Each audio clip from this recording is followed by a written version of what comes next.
I cannot thank you enough for everything that you've done. And then to the mentees, I want to say very, very, very big congratulations to you guys. To be honest, you came in, you saw, you witnessed, you fought, you conquered. A lot of you have started your certification. I mean, it is amazing. I just want to say very big congratulations to you, and then leave you with some of these messages that I have for you today. So there is not going to be like I'm going to be going through an agenda, but first of all, like I said, congratulations to all of you, the mentees who have successfully completed the 3 months mentorship program. Myself and all the mentors are super proud of your hard work and your dedication to this program. A lot of you have started showing off that hard work by even writing your exam. We are actually very, very proud of you. We believe that the skills and the knowledge you have gained during this program will really, really assist you in achieving your career goals. We started off this program by talking about how you can identify and grow your career, talking about the career development, career goals. And here we are today, already putting all of those things that we have been taught into practice. Like I said, a lot of you have started with the certification part, showing the way that you are taking into practice even that which you have been taught. So once again, I want to say a very, very, very, very, very um, big congratulations to you. I'm going to turn off my camera because I can see some spike, but please, I wish I could have said all of these without turning off my camera, to be honest, but let me see if it's going to help me in a bit, but I'll still leave it anyway. Let me see. Let me leave it. If at any time I see some of the um, flickers again, I'm going to turn it off. So I'm going to, like I said, what's the next step? You have come in, you've conquered, you've seen a lot of what has been done, but what's the next step? I'll be leaving you with some few tips, and I identify it as 12 tips really. And those tips, I think you will need it for the next of, I wouldn't say that one tip for a month, but I'll say you need a tip for, you need those tips almost every time of the day. So let's say on the 12 hours daily, as you go through this journey, I think that you will need the tips, but let's just go through it one after the other. Now, first thing is that embrace the new beginning. To some of you are graduates, some of you are fresh from school, some of you are just trying to change your career path, trying to just embrace a new career path. Some of you have even started the work, but you feel like, okay, you are not there yet, but I just want to make 2024. At the end of 2024, I want to say to myself that I have initiated a new beginning for my career path. So I'll say to you once again, congratulations. But as you embrace this new beginning, it marks not the end of your journey, to be honest. It is rather, I'll say, the exciting beginning of a new chapter. Now, what I want you to take at the back of your mind is that this moment marks not just a conclusion, but a start of an exciting new chapter that is full of possibilities and adventures just waiting to be discovered by each and every one of you. The road ahead, I don't want to sound like someone that is not realistic, to be honest. The road ahead is full of opportunities, but at the same time, there might be some uncertainties that may arise along the way. But I want to encourage you all to embrace the unknown and the excitement that comes with this new journey that you have embarked on, realizing that every experience that you are going to gain moving forward along the way holds the potential really to shape your future in a remarkable and extraordinary way. So I want you guys to have this at the back of your mind. Some of you have started that journey even right now by writing your exam. Some of you have been coming out with very good grades, which makes us super proud of you. And then to some of you that are yet to write an exams also, ahead of time, we're saying congratulations, because we believe in you. We believe that the things that we've given to you, that we've put in you, you are more than capable to show that you can do it. And so we're rooting for you ahead of time, knowing that you guys are going to come out in flying colors. Now, another thing I want you to take with you, even as we end this mentorship program, is that you celebrate your strong foundation. One of the things that you have learned, that you have diligently established, is a strong foundation through the hard work, the commitment. Every Saturday, every Sunday, I see the numbers. I'm thrilled by the numbers. I see the numbers, not less, most times, not less than 100 people on the call. It speaks a lot. Now, for me, it says that there is commitment, that you've established a strong foundation through hard work, through dedication and commitment. Now, and another thing you've also formed is invaluable relationship with mentors who have guided you. And again, I see the relationship with the peers. I see on the study group, I silently watch every conversation. I listen to conversation there. I silently watch everything that is going on. I see the way you guys are talking to one another, how you support one another, how you ask questions, what is their answers to this, and the other person is providing answers. These are connections you have established, and I want you to hold on to it very strongly. Even as you have the mentors, you have the peers that will support you throughout this journey. Now, these connections, I believe, will enrich your understanding and perspective. Is someone saying something? Please, can you mute? Or hello? Okay, I think someone just left the stuff on. So, like I was saying, these connections that you have made will enrich your understanding and perspective. Another thing I want you to do is to take your time to reflect on your experiences, what you have experienced in this 3 months program. It is actually very, very key. I'm sure that in these 3 months, it has allowed you to cultivate a clearer and a more refined vision of your potentials and also your aspiration, where you see yourself, you want to go. Like I said, we started with defining what is our career goals. We started off with saying defining SMART goals. We started off with saying what is our strength, what is our weaknesses. I want to believe that at the end of these 3 months, you have a more clear and a refined vision of what your own potentials are, and then what you aspire to become. And with this solid groundwork in place, I think it is now the ideal moment for you to harness all of what you have learned and experienced. Use it as a powerful springboard to propel your growth. And that is my message for you guys today. What you have learned, it may not have been so deep enough. It may not have been even so exhaustive, to be honest, because learning is a continuous thing, is a continuous process, like I'll tell everyone around me.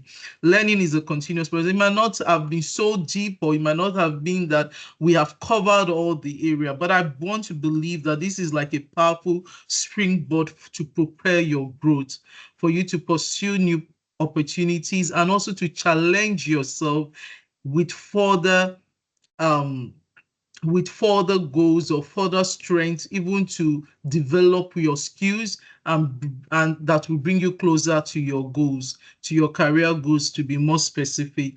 And then so as we move on, my number 3 message for you will be to treasure your connections.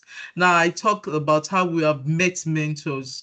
I'm sure you have all of these mentors that have taught you in the past 3 months at your disposal.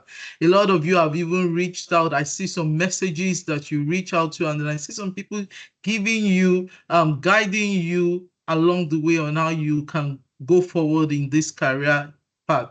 Some of you have decided, oh, you want to do Azure, you want to focus on M365. Some of you have even to talk about, oh, you want to focus on security.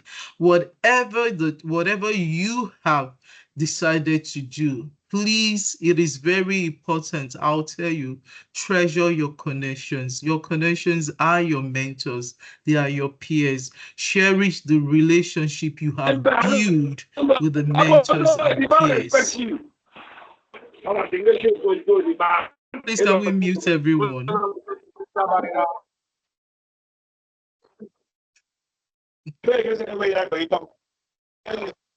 Rafiah, can we mute everyone?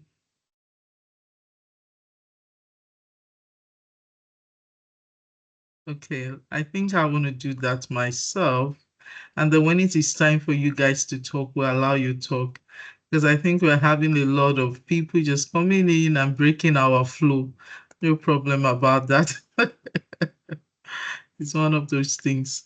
All right, great. So like I was saying, I said it's very important for us to cherish the relationship we build with mentors and the peers. I mean, it's absolutely, I cannot overemphasize it, I mean, the importance of how that is vital to our growth and our success. Now, the connections that we have built are not just going to be supportive. They are quite very powerful. Our mentors, we know the way they provide invaluable guidance and wisdom, helping us most times to overcome challenges and also to help us to believe in our potentials. If you do not have a mentor today, if you have not recognized any of the people that have taught you, even for you to meet them and say you want them to be on a one-on-one mentor to you, I'm challenging you today that by the time you finish, please reach out to some of them that you want them to be a mentor to you.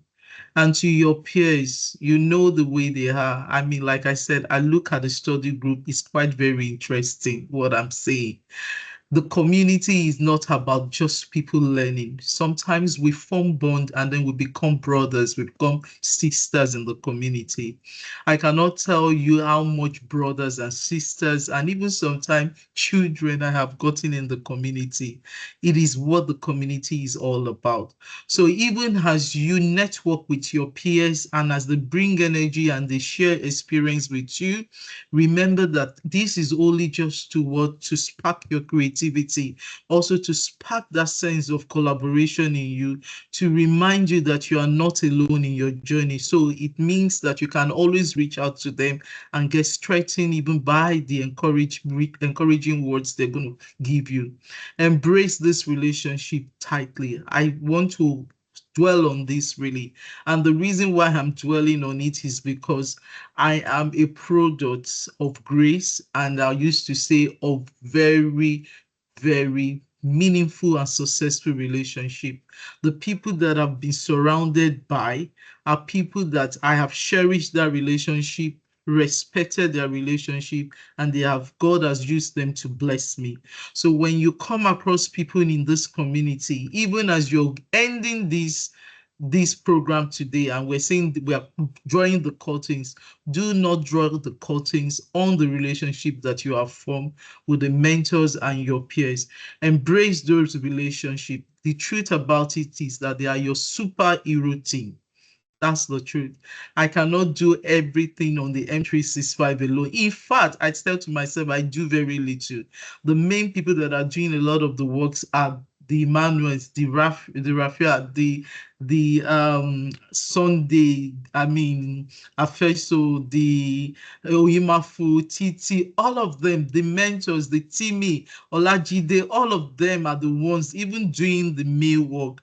The truth about it is that believing in them, I used to tell myself that these are my superheroes team, and that is what I want you to take with you even in this mentorship. As you draw this curtain, engage with the mentors, engage with the peers to not only do what to not only elevate your journey, but take time to invest and nurture the bonds that you have formed with them. Watch as those bonds propel you forward. To be honest, they are like a fuel for you. You can know everything you know. You can have all of the knowledge get all of the skills, but if you miss out on quality relationship, to be honest, those are the people that raise their voice for you when you're not in the room. They are the people that give you the referral. They are the people that consider you for a new role. Please do not play down on the relationship. Treasure the connections that you have made in these 3 months. Another thing I want you to learn is to harness your clear vision. Recognize your potential. Not everything in M365 is what you're going to be doing. That's why we said in the initial beginning, identify your what? Your strengths. Identify your goals, draw it down, look at those things that align with your aspirations, and then build on it. Recognize your potential because it can significantly enhance your ability to achieve your goal. So allow this understanding, like I'm saying, to steer you towards realizing your aspiration effectively. Is quite very, very important. Whatever, the next thing I want to also touch on is utilizing your learning. All that you have been taught here, transform the insight and skill you have acquired into tangible actions. Leverage this newfound understanding as a robust catalyst to prepare yourself towards fresh opportunities and experience. Embrace the process of applying what you have learned in practical settings, allowing it to open doors and create pathways for your personal and professional growth. I like to tell people a lot of things. It is not all the time that you have seen opportunities that does not have any monetary value to it initially, but that can propel you forward. Always volunteer. You can participate in the community, see questions that are thrown in the community. What I will tell you to do is that take those questions, even though you feel you are not knowledgeable, do a research on it, contribute to it. As you contribute, you make yourself known. And that is what I want you people to take with you. People contribute even to certain issues that people some problems that people post, and in that contribution it paved a way for them to get recognized and get an opening. Utilize your learning, use it as a powerful springboard. I can always emphasize that. And then consider how you can implement your knowledge in various scenarios, whether it is taking on new projects, engaging in meaningful discussions, I cannot emphasize that, or pursuing further learning on it. All you just want to do is to solidify your understanding and enhance your potential for success in your endeavors. It is actually quite very important. So I will leave you with these 5, and I mean with this number 5, while I move on to number 6. Adopt a spirit of exploration. It is essential for you to nurture curiosity. I was in a gathering 2 weeks ago, actually, where I had to collect my global the Techpreneur Award. And then when I was having my session, once somebody got up and asked me that how can they excel in the industry with the advent of AI, and I said something. I said the first thing you want to embrace in your journey is the curiosity. Gone are those days when they say curiosity kills the cats. Today, I used to flip that way. Yes, it can still happen. Cats these days are quite very knowledgeable that even when you set a trap for them, even the rat, I used to interchange it. That even the rats, when you set a trap for them, they are so knowledgeable these days that they know how to avoid it. And why am I saying this is because the more curious you are, the more it creates a mindset of innovation in you. And when you innovate, you are creative. And that is why I want you to adopt a spirit of what? Exploration. It is essential for you to nurture your curiosity, maintain a sense of wonder in everything you do. Do not just be comfortable or complacent to say, oh, this is the norm. This is how it works. Break the norms. question it. Don't you just say, oh, this I tried it this way, it worked. Maybe you are facing any challenges, and then you feel okay while you're pursuing an M365 implementation or a migration approach, and then you try something, it works. No, I used to tell somebody I create problems for myself sometimes when I have found a solution. I want to simulate it again. I want to really know what really works so I can document it and I become a knowledge base for someone else. So sometimes you want to be curious. You just don't want to say, oh, why is it that I send mail and then the mail arrive at this point? You want to be curious to say, what are the steps that is being taken? What happens if there is no stamp on my email? How will it get? Be curious. That's curiosity. Like I say, opens a door of creativity for you. Allow yourself to be adventurous in your quest for knowledge and experience. Seek out new ideas and perspective, and don't shy away from trying unconventional method. Don't also shy away from it when it doesn't work the first time, which I will go to finally, because when it doesn't work the first time, the truth about it is that we're quick to throw in the towel and say, well, no, we're not going forward again. But what I want you to do is that whether you are trying to, experimenting with a fresh approach at work or delving into uncharted territories in your personal life or in your professional life, please be courageous in your exploration. Be courageous. Like I said, challenge existing norms and push the boundaries for what's possible. This boldness, believe me, will not only lead you to will not only lead to your personal growth, to be honest, but it's going to foster an environment where innovation can thrive, and ultimately helping you to be more creative and then breaking down barriers that can limit your potential, to be honest. So take each step of this journey that you have gathered, of this training that you have gathered, of this new thing you're going to be doing in the next 1 year, in the next 6 months. We want to hear from you. We want to hear what you have done with what you have been taught, how you are excelling very well at work right now. For some of you that have gotten work, how you're putting everything that you have been taught into practice, and how you're not showing off in a wrong way, but showing off to impart knowledge even at your workplace to others. And then I want you also, as you go on, take charge of opportunities. Make conscious efforts to seek out and identify opportunities to apply your skills in real world scenario. Whether it is through internship, whether through you want to volunteer for work or project. Someone reached out to me yesterday on LinkedIn. I think she said her name is Oluchi. I said, I've been on our Twitter page for Nigeria M365. Please, can you give me the permission to manage it for the community? I mean, that is part of it.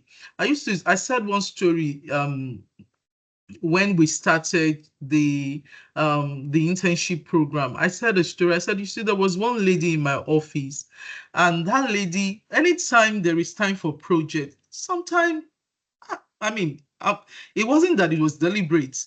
I would have forgotten about her and called some other people and added them to the project. And the next thing she would just tell me is that, MJ, I want to see you in the paint floor. We'll go to the paint floor, and then with a teary eye, she would be asking me, what have I done to you? And I'm wondering, no, what have you done? At first, I would get confused. Why? And then the next thing is that you gave everybody project and you didn't give me. And that gives me a conscious effort every time I'm giving our project to ensure that, oh, is that mean on one project? That means not on this project. I have to, or is it not on a project? I have to ensure she's on a project that I'm about to. She negotiated her way to success. Sometimes a lot of us wants to say, oh, thank God they didn't call me. Thank God the work is not for me. Thank God they pick every other person. But the truth about it is that you're not making yourself known. So take charge of opportunities where you are not even called for any project. Even when you're not paired up for any project, ensure that you join the people that are paired up for that project. Show your expertise. Bring in what you have learned. Engage in the experience. It can actually create a remarkable path for achievement and for personal growth for you. It is quite very important. And again, I want you to do what? Engage in meaningful project. Some of you will say, oh, if we don't have job, how do we engage in project? But do you know that you can actually get a 28, a 30 days trial, and then you try out a 30 days trial and then just do a project. Sign up for a Google Apps trial.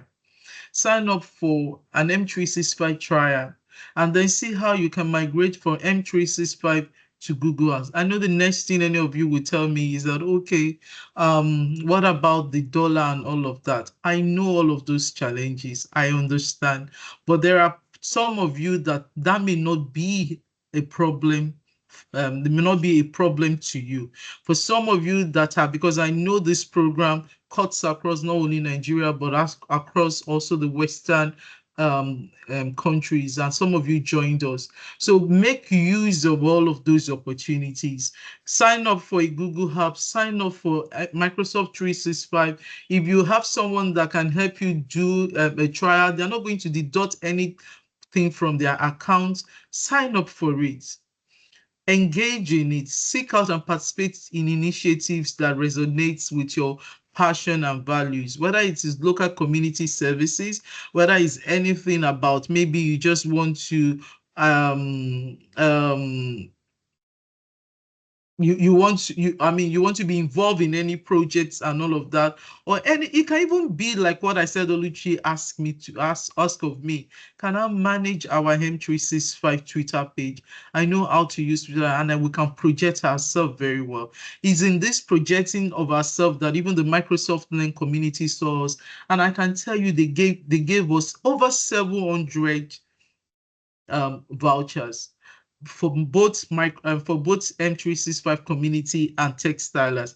And the funny part of it is that we started seeing people from the Azure community, from the data community, coming to also get vouchers from us. So what am I saying? Get engaged in meaningful projects. Don't limit yourself to say, okay, until I have everything right here, until I get a job. You can, when it is more, you are at more advantage if you are in an interview session with me and you are telling me that, okay, while I was still waiting to get a job, I signed up for Google Apps and I signed up for a trial for Microsoft, and I did a migration from a third party like Google App, or even from a third party that is like a IMAP services to Exchange Online, and these are the steps that are involved and all of that. I see a potential I can work with. The truth about it is I will be more than willing to put you on my team. So look for all of those opportunities where your skills can make a difference and where you can collaborate with like-minded individuals. You can write to companies also even and say, you are not even bothered about payment. Can you be on their internship program just for you to have an experience about real life project, as long as it doesn't involve you to use transport fare to their workplace? Even if they say, okay, we will give you transport fare just for the period of your internship, and probably that's all you are just getting. To be honest, take charge of that opportunity and learn from it. I just want to encourage all of you to do this, and then you will see how it can help create an impact not only in your life but even in the community as a whole and even the world around you. And then I want you also to commit to lifelong learning. There is no end to learning. Like I said, every day I still learn. Even me, I still went back to school. I'm in school I'm still back in school. So I will tell you, cultivate a mindset that strive on curiosity, to foster a deep-seated attitude that not only welcomes but seek out knowledge and personal development. Recognize that the journey of learning never truly ends, and there is an endless array of subjects, skills, and insight waiting to be explored. Let it not just be technical training that you are after, soft skill training. Identify the soft skills in you, the potentials. What are those potentials? Do you have a communication skills? Do you have a presentation skills that you feel that it is time for you to, even as you are learning the art skills, you are also what learning alongside the soft skill. It is quite very important. I used to tell people your technical skills can take you this far, but what can take you further is attitude. And attitude is built out of soft skill. It is quite very important that even while you're waiting, whether you are employed or whether you are yet to be employed, while you're in whatever category you fall into, ensure that as you learn the technical aspect of all of this, you are also learning the soft skill. There are attitudes in communication. Understand the communication style of the person in front of you. Understand that their personnel, and then be able to reach them or communicate with them. There are certain things you need to learn if you are one that is aspiring for leadership. Learn how to lead, learn how to follow first. Like I used to say, learn how to follow, look for someone in the community or even someone that you like their leadership style, and reach out to them and tell them you like their leadership style. Can they take you on board? Or can they mentor you for this so period, like 6 months, and then you want to learn leadership? Just and then you follow through. It is a long life. Is a lifelong learning process. I will encourage you. Approach each day with a sense of curiosity. I kind of emphasize that. Ask questions when it is needed. Seek for answer. But like I said, ask very intelligent question. Not just because you want to ask question.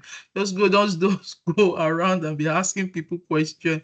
But whether it is something, you might even like people say. I've seen people that I've got to an interview session, and the interview session, even instead of talking about technical skills, they delve away completely from it.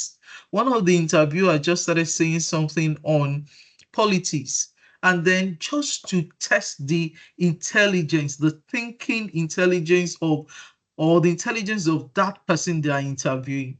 And that is all.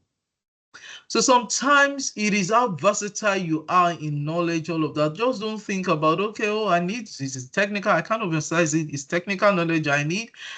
Soft skill knowledge, please take hold of it. Even knowledge of things around you. Get your hands dirty. If you are still learning and you do not have work, go into the community, look for questions that people are asking on your own, Google the answers to that question. Even if you are afraid to type the answer, follow up on what the answer that has been given, what that does, that is solidify more your confidence to say, oh, you have started, oh, and that answer that I thought about was the right thing. So it solidify what your confidence, ensure that you make use of this. And then seize the opportunities ahead. As you look forward to the future, remember that it is filled with wealth of possibilities just waiting to be what discovered. Take every moment, or take a moment, sorry, to envision the various paths that lie ahead. Approach moments with confidence and an open mind.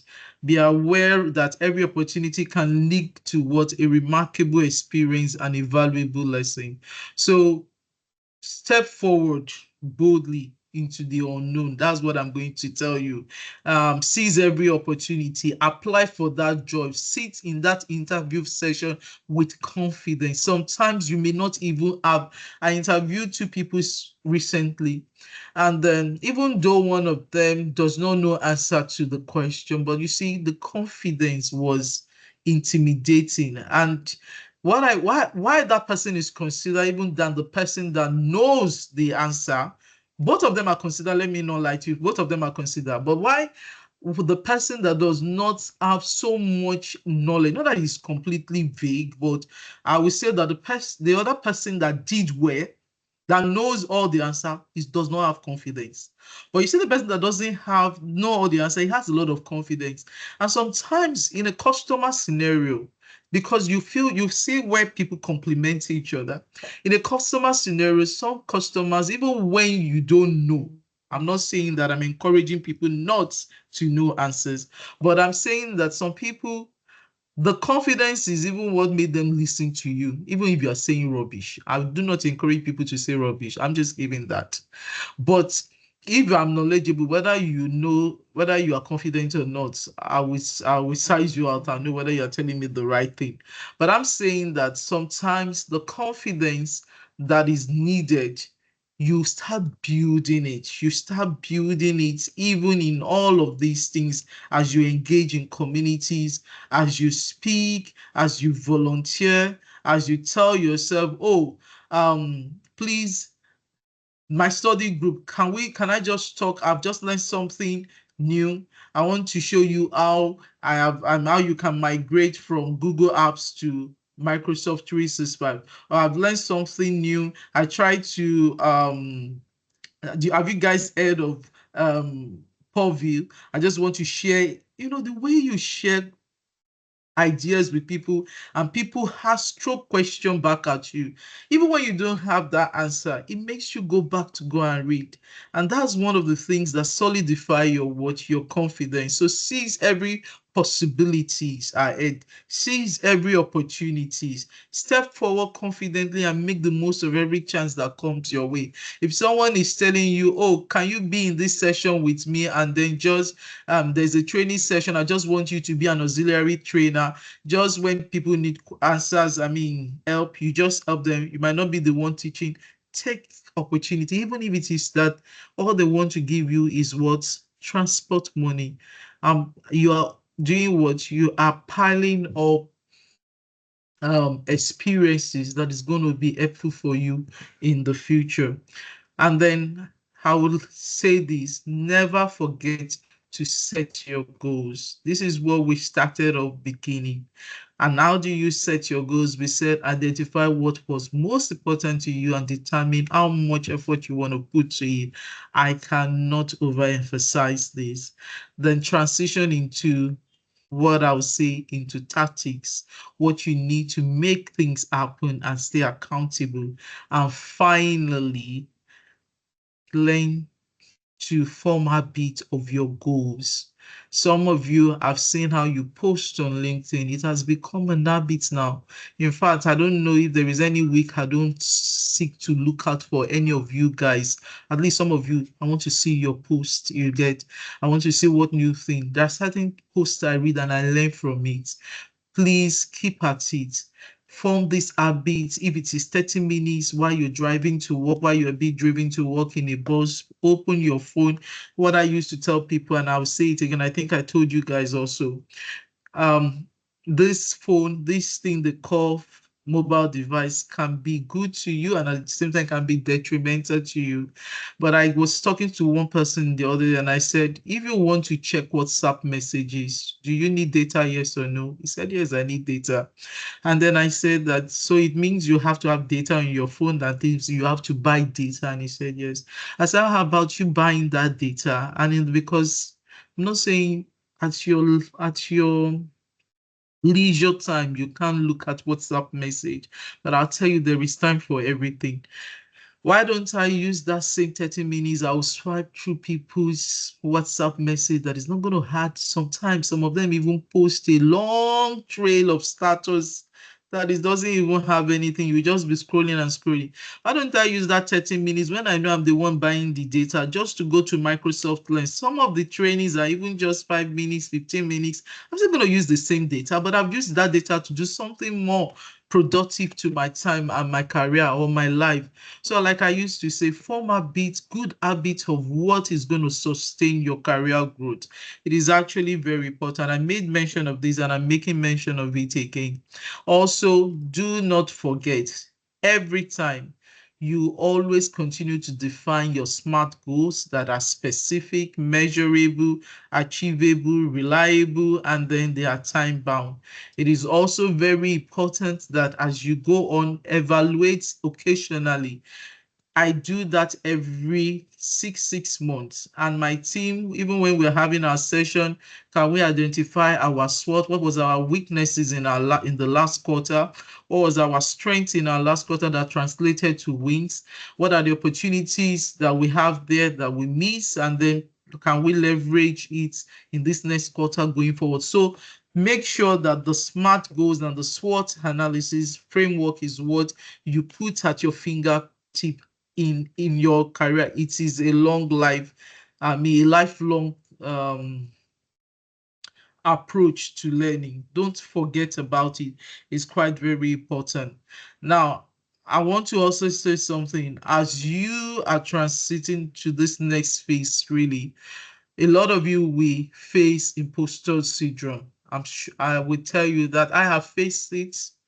And why I'm going to bring it up is because as you transition into this new phase of your career, it is also very important to recognize that you might experience imposter syndrome. That's unsettling feeling that you aren't quite good enough, or that you somehow don't belong in your professional environment.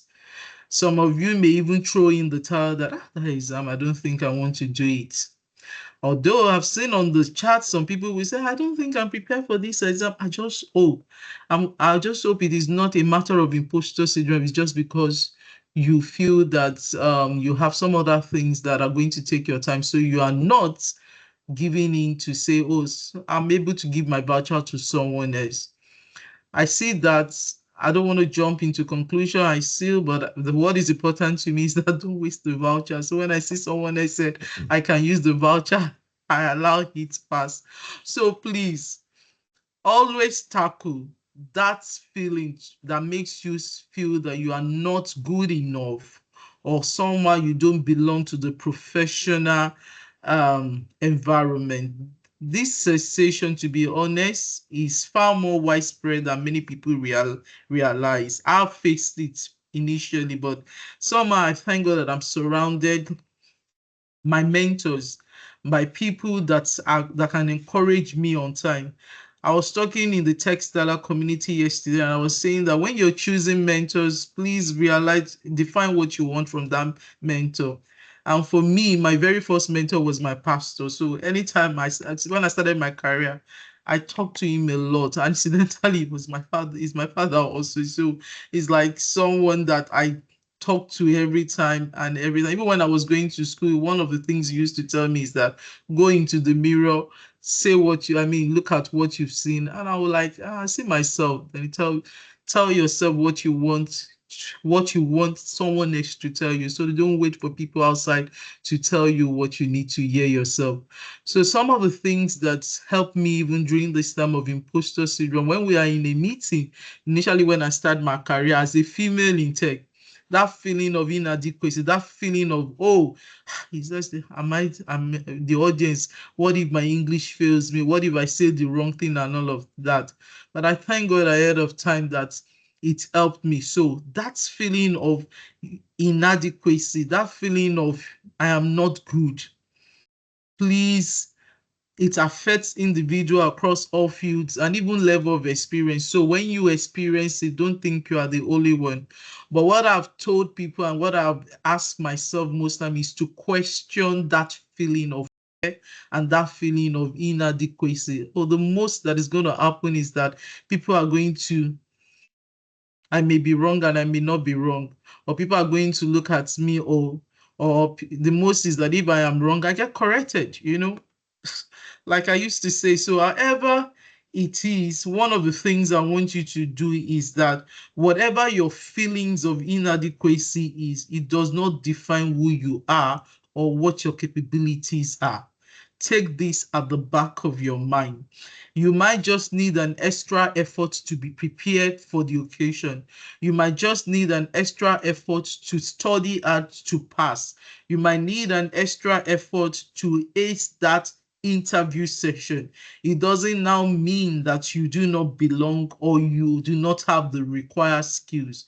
You possess a unique set of skills. Every one of us possess a unique set of skills and perspective that are invaluable in the community, in the tech space, even to the world. So your background, your experience, your insight contribute to a richer and a more diverse industry. And that is why we all need you, because with that experience you're bringing in, with that insight you're bringing in, you can also bring about innovation and creativity into the tech space. Remember, everyone has their own journey. That is the truth. and struggles. Every one of us have it. Learning is a process. Success also is a process. You cannot be successful overnight. Success will take pain from you. It will even sometimes put you in an embarrassing situation. Take it from me. I am saying it from experience. So when you feel that sense of inadequacy, embrace your inner strength and acknowledge your achievement, both whether it is big and small. And that is why I encourage you initially when we started that celebrate your wins. Go to social media, even if it is, celebrate it, loud it, say it, be bold about it. Don't hide it. Don't feel inadequate. You say, it's a small thing now. But if I post it, even if it is just one like you get, don't be discouraged. Post it the next day. When you have an opportunity, do another post. Make yourself visible. Don't let the imposter syndrome make you hide yourself away from yourself. That's the word I would say. So you have every right to be here in the tech space. You have every right to be here in the community, and your contributions are essential to shaping the future of technology. That is what you need to have at the back of your mind. Trust in yourself and continue to push forward. You truly belong in the field. And then for me, some of you, whether you're having it now, the imposter syndrome, or you're yet to have it, I just want to tell you some of the tips for you to overcome it. Acknowledge your achievement. I cannot overemphasize it. Reflect on your accomplishment, no matter how small, and you celebrate them. Refrain from negative thoughts. Replace self-doubt with affirmations of your capability. You know, one of the things I've done, I was telling someone some few days ago, I said that this thing came to me like 3 months ago. They tell you have to have very complex password. My organization, that's one of the requirements. And then I write password that doesn't make any meaning. But few days now, few months ago, I started writing passwords that are like affirmation to myself.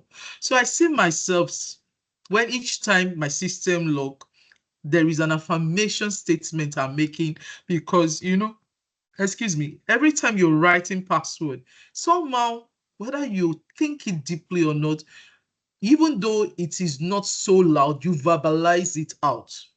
So one of the things I've learned in the past 3 months, and I was so happy with myself that I learned something new, is that I started writing my password in a way that are positive affirmations to myself. So I give an example. I am blessed. I am courageous. I'm focused. And I found that those things are really working for me. So in a way, in a complex way, I write it. Forget about the characters because they are complex in the way I write. No matter if you think you want to go and try my password because you hear I am blessed, you wait till. So, but you see, I write it in a way that even though it's complex, by the time I'm typing it out, I verbalize that affirmation to myself. And it's quite very important. So, and I look at it that in a day, if I verbalize something positive to myself, each time I leave my system, I come back. Sometimes my password, I can log into my system like 5 times. And maybe I'll come out from a meeting, I log in back. And I'm verbalizing those affirmations to myself. It's you don't know the powerful weapon that you have. So sometimes replace your self-doubt with affirmations of your capability. I have a sound mind. I can succeed. Success, things like that. No, I can do it. I win all the time. Those are things that you need to tell yourself, and then you silence the voice of imposter syndrome. Now, another thing I want you to do is that seek support. There are some mentors you might want to look for. Talk about it. Don't be ashamed of it. Oh, there is this, and I have this. I have this flair for presentation, but I feel that by the time I want to talk about it, maybe the pronunciation of my words sounds somehow, and then people would think that, see the way I English how she pronounced her English. See the way she pronounced that word. She had the F factor. Man, every one of us have one factor or the other. Besides, I tell myself, English is not my father's language, which is a borrowed language. So if I'm speaking my Yoruba, I can be very fluent with it. So what's the problem? So tell yourself, don't get yourself too overwhelmed. Sometimes we overwhelm ourselves with things that are not even necessary, and we allow that to drown us. So even when you want to go for that interview and you feel that it is because, oh, maybe because the way my words or because the way I sound, it's part of imposter syndrome. Raise up your head high, straighten your neck. How do you do it? Or throw back your shoulder, however you want to do it. Just be confident. Tell yourself you've got this and you can do it. So one of the things is I also want you to do is to embrace lifelong learning, which I've talked about. Take both steps. Apply for that job. Submit that project idea. Tell your manager you want to be trainer, and you aspire to be a leader. So you are looking, be bold to tell if you have a career projection interview with your manager and they said in the next 6 months, what do you think? Tell them if you want to be a leader. But I see myself as a team lead. Your manager hears that. He has it at the back of his mind. Oh, this guy said he wants to be a team lead. So it's like, is there any trait of leadership in him I can start grooming? And then you have that. Speak out. Don't shy away from things, even where the fear lingers. And then one of the things I'd like you to remember is that imposter syndrome thrives on inaction. When you don't take action, it's thrive on it. So like someone says, what if I go to write that exam and I fail? Write it anyway, even though at the end of the day I don't pray for it, but even though you fail, I have written exam and the exam I had 699 when the cutoff mark is 700 for Microsoft. I have failed Microsoft exams, not one, not two, not three. So don't let it look like maybe all of us that are writing the exam now, you feel that we just write it and we do not. Please remember that the imposter syndrome thrives on inaction, and every step forward silences it a little more. So as you take a step forward, you silence that fear. You take a step forward, you silence that fear. I'm sure some of you, the first time I was to start writing a post on LinkedIn, it took me 10 times for me to tear the post, redraft it. When time I want to cancel it, I'll say, the way this one sound, I will write it again. I will. But the very first time I started, I posted one post. I never stopped. It's just these days that I'm quite very tired or very busy that I don't even post things. But you never stop. So take that bold step. Anything that tells you that, oh, if you go and present this thing now, it will make you look somehow, you're this thing, take that bold step. Or if you take this initiative to go and write that exam or to even go and do that interview, take that bold step. You silence that imposter syndrome even as you would take the step forward. And finally, I want to say a note of gratitude to our mentors, to all the dedicated mentors who have so selflessly devoted their time, expertise, their unwavering support. Thank you so much. I do extend the heartfelt thanks for your significant contribution to the success of this 3 months program. I cannot thank you enough. Your invaluable guidance, and as I'm saying it, I want every one of you to give thumbs up, to give a clap, whatever, send some love to these mentors. I mean, they have been very, very, very great. Your invaluable guidance has been a cornerstone in shaping the skills and aspiration of the next generation of tech leaders, because we see these mentees as tech leaders. I say something all the time. That change we want, we have to be part of that change, starting with us.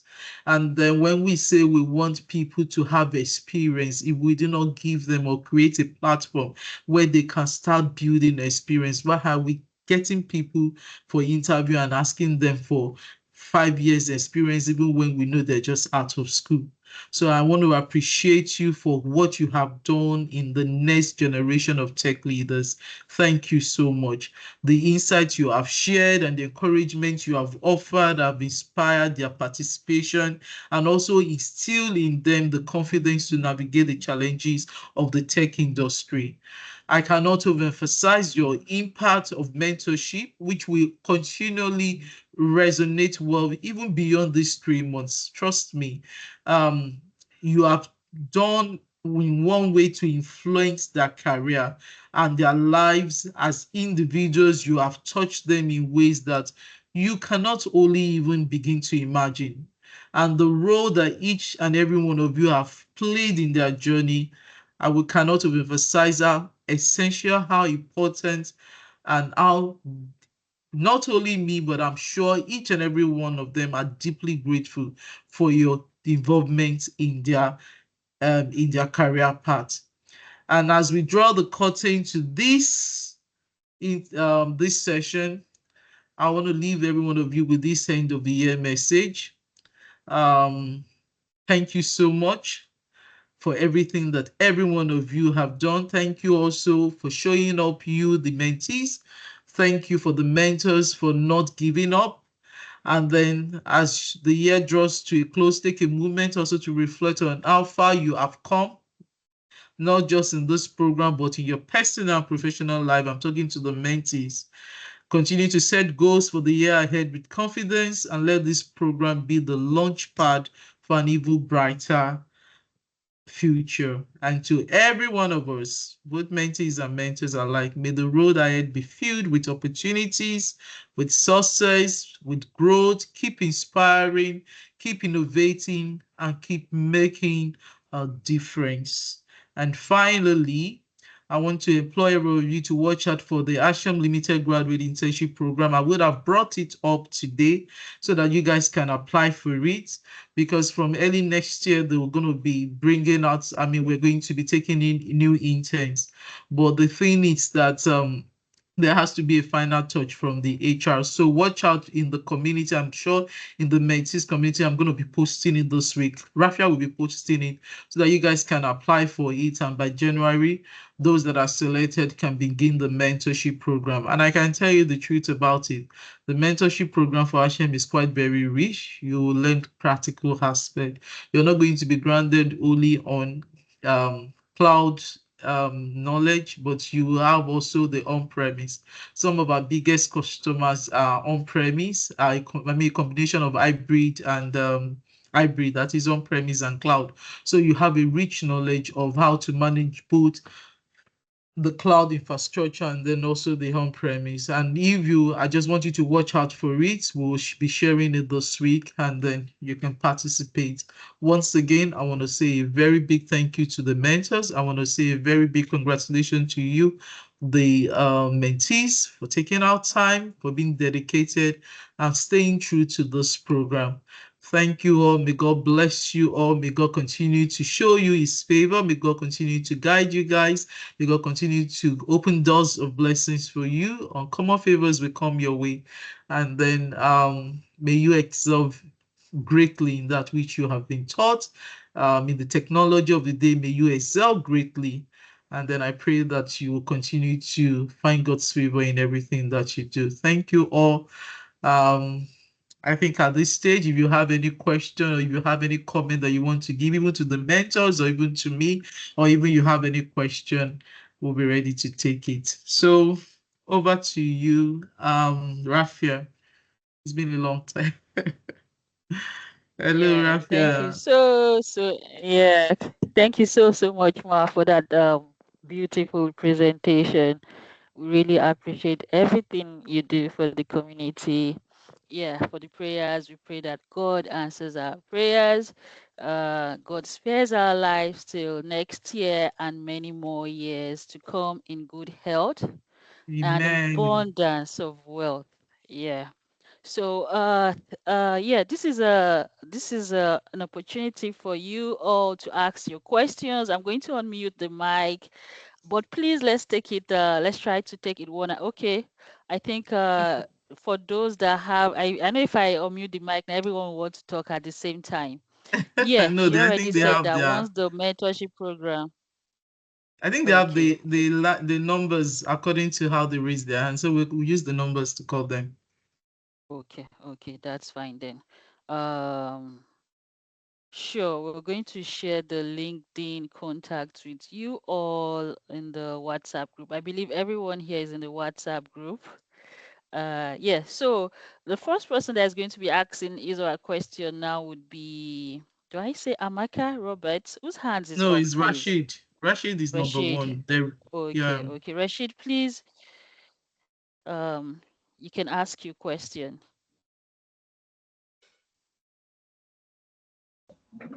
All right, thanks, Rafiah. First and foremost, I want to say thank you for a wonderful session for the past 3 months. Thank you to the Nigeria M365 community and to all the mentors, and especially to to our grand mentor, our call our grand mentor MJ, for all our efforts, and also putting up a wonderful team of mentors Hello. to mentor us for the past 3 months. So what were you saying? Um, Okay, so first question, I asked this question yesterday, but at the time it was answered, I had my connection issues, so I could not get Okay. the answer when um, Emmanuel was answering the question. You did there? It's about on-prem. Um, Okay. Yeah, they make noise yes, from where you did now. yes, Windows Server on-prem. So I was asking that in this age of the cloud and AI and everything, that is it still relevant Are these to children, are they to prepared to go to learn school tomorrow? Active Directory on premises, Oh, considering that many people or many tech experts these days, they venture into tech, and many of them probably don't go through they just venture into cloud directly without even having that feel of setting up an on-prem environment and all that, with Entra Mhm. and all of that in place now. So is it still relevant in this age to learn that? What I'm asking is that I have the opportunity of going through setting up an on-prem environment for a Mhm. company at the moment.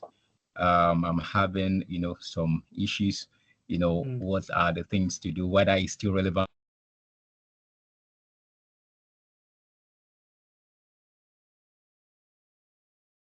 Um, Somebody muted Rashid. Rashid is the one talking. The person that was actually that is audio.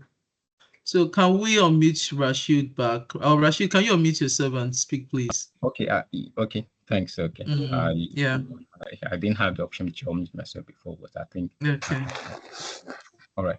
So I was saying, is it still relevant to to learn um, Active Directory on premises in this age, considering the factors I mentioned, and also the confusion I'm going through at the moment.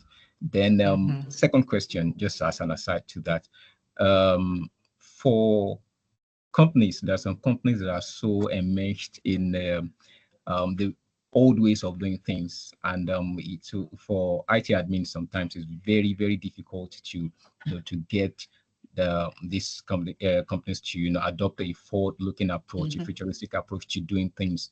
When you suggest such innovation to them and all that, especially in a situation where those kind of organizations are taking that kind of attitude as a culture in in those kind of work environment, as they prefer doing things the old way than having innovation, you're doing things in a much better way.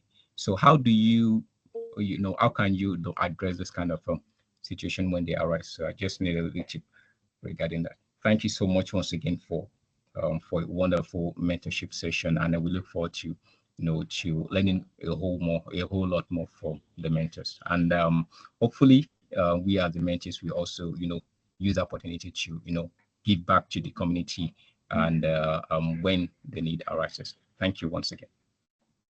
All right. Rashid, thank you for the question. So let me quickly answer your question. So first thing is on the on-premise.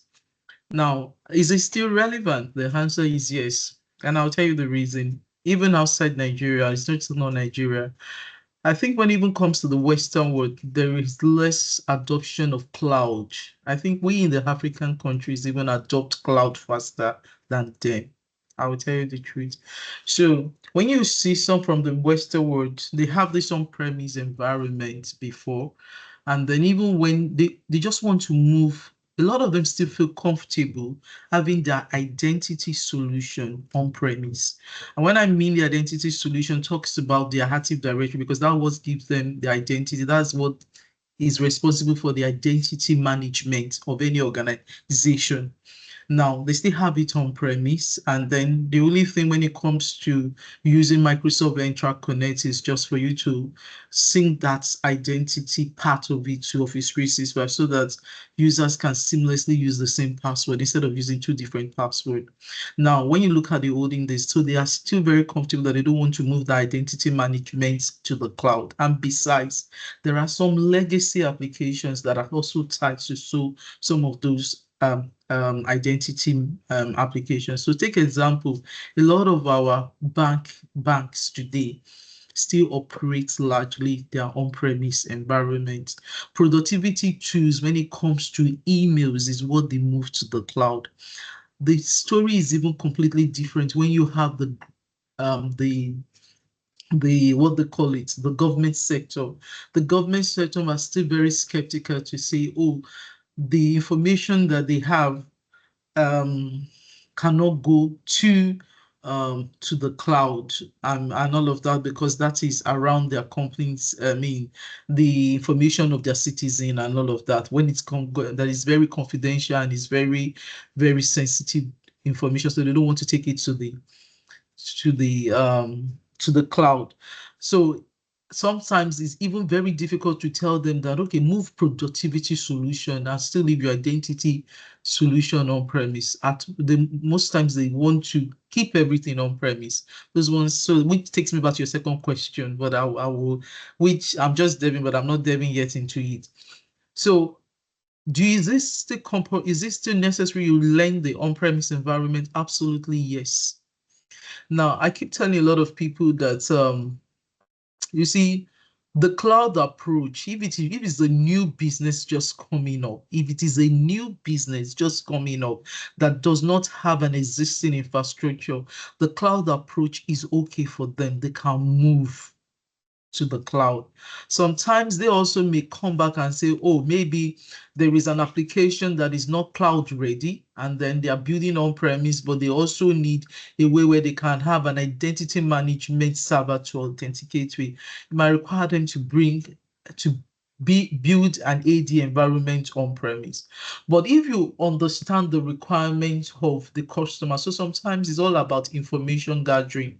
One of the things I know you will learn as long as you start your career or you're already doing is more around information gathering when you want to profile a new customer, then you can now determine whether that customer is cloud ready or is an hybrid environment you should set up for them. It's all about the kind of information you gather from them and probably maybe what their needs are. And then you can understand, okay, for this particular customer, it may not be comfortable with the cloud, but let's see how we can build a mixture of it here and gradually take them to the cloud. However, for those that already have existing infrastructure, it's quite very, very difficult, to be honest, for you to say you want to move them like that to the cloud alone and do not have something on premise. So your situation where you have an Active Directory environment that you have to set up, the Active Directory environment necessitates one, the need for identity management. They want it to be, they feel it is more secured when it is within their purview, and if they take it to the cloud, it may not be secure for them. Again, if they have an existing identity management that has been on-premise even before you now introduce cloud to them, they might just be moving the productivity solution for them. So one of the things I would say to you is that even if you're learning M365, for a lot of the people that have come to work in Hashem, the good thing that they have is that they've been able to learn both. So a lot of them, even when we employ them, just have what they call it, idea about the cloud. The reason why I can I am grounded to say, oh, when you're talking about an on-premise infrastructure, I know the way it works. And then you're talking about the cloud, I know the way it works because I've experienced both worlds. But for a lot of you that are just coming up, you learn alone the cloud, and that may not be adequate enough. I'll tell you the truth, it's not adequate enough. I'm telling you the truth. In Nigeria, we still adopt the cloud faster than the people in the Western world. If you are to go work in the Western world, a lot of them still have they are still heavily in on-premise. Some of their infrastructure, even their messaging infrastructure, is on-premise. And you are talking about 10,000s of users, thousands of users, 20,000s of users, 30,000s of users. And the approach you can use for some of them, especially when you are asking them to embrace this digital transformation, will be a form of hybrid. So first question, is it compulsory? To help you wherever you are going, it is a good to have. That is, learn the on-premise. So even if you have the Active Directory, like I said, when people come into our office, even when you just have the cloud exchange online, when you come in the first 3 months, we're taking, I'm part of people that take them through the Active Directory part. You are going to set up the Active Directory environment. You're going to set up an Exchange environment. You're going to, and then do a migration from Exchange to, because that is what a lot of our customers, so some of them are in hybrid. Some of them have both on-premise and cloud environment. So you need to have that hybrid knowledge for you to be able to manage them. You need to understand what the Active Directory looks like. I mean, the honest truth is that if you have that experience, you appreciate even the cloud better. When you have an on-premise environment, you will now say, oh, so this is how you just saw Exchange online, you are creating users, but now you're setting up an Exchange environment yourself, and then you see, oh, this is what really is at the back end for Microsoft. So this is what it looks like. So what they just gave you is just create an interface for you to create mailbox, but how did they really install? So you will be able to appreciate better which works for you. So learn that. Then to your second question on how do you encourage people to do what, to embrace their old school. So a lot of us, most times, it is how you learn the conversation. And when I talk about learning the conversation, is also drawing a roadmap for an on-premise. Don't do the big bang, which is always, if you are asking somebody to embrace the cloud approach, you don't do big bang. You don't ask them to move to the cloud straight forward. What I always tell people to introduce an hybrid setup where some people will be in the cloud and some people will be on-premise, and then ensure that there is a seamless communication with the people on-premise and in the cloud. So when do they start to appreciate what you have done? Is probably maybe that on-premise environment is an environment that shuts down. And as they shut down, they find that the people that are still in the cloud can work wherever they are. And they can still work over the weekend, and they are still productive, and they can still work and all of that. And then they find that they can't do that. So some companies are comfortable to say, oh, move us gradually, don't do it big bang. Have the conversation, draw up a roadmap. Your roadmap can also include teaching or learning people on what they have been used to. So don't bring up a roadmap of an approach on how you can gradually phase out your on-premise and then the value of what the cloud starts for. So if you're having a conversation with your customer or your or your guy, let me say your company as an example, and they are talking about cloud, and you told them that, okay, these are the cost savings that we have if some people are in the cloud and if some people remains off premise, and you have the statistics, the cost analysis to show for it, you can be taken seriously. Again, if you tell them that if they move to M365 as an example, there are also benefits, there are some benefits that they can stand to get from other applications or that is bundled with M365. So give an example of Power Platform or Power Apps. And then you show them that, you see, we pay people to build an application for us, or we do this thing manually in our organization.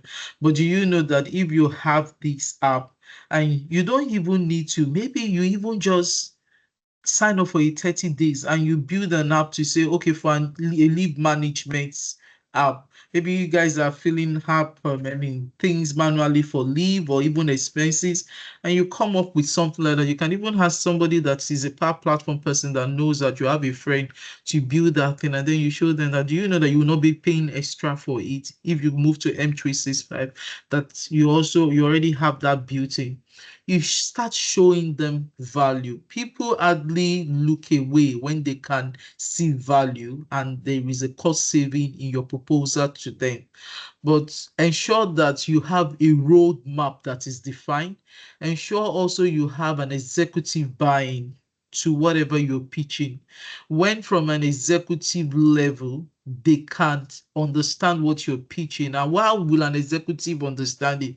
They are not concerned about the technical jargons. It's your technical manager that will be considered, that will consider. From an executive level, value is translated to cost saving.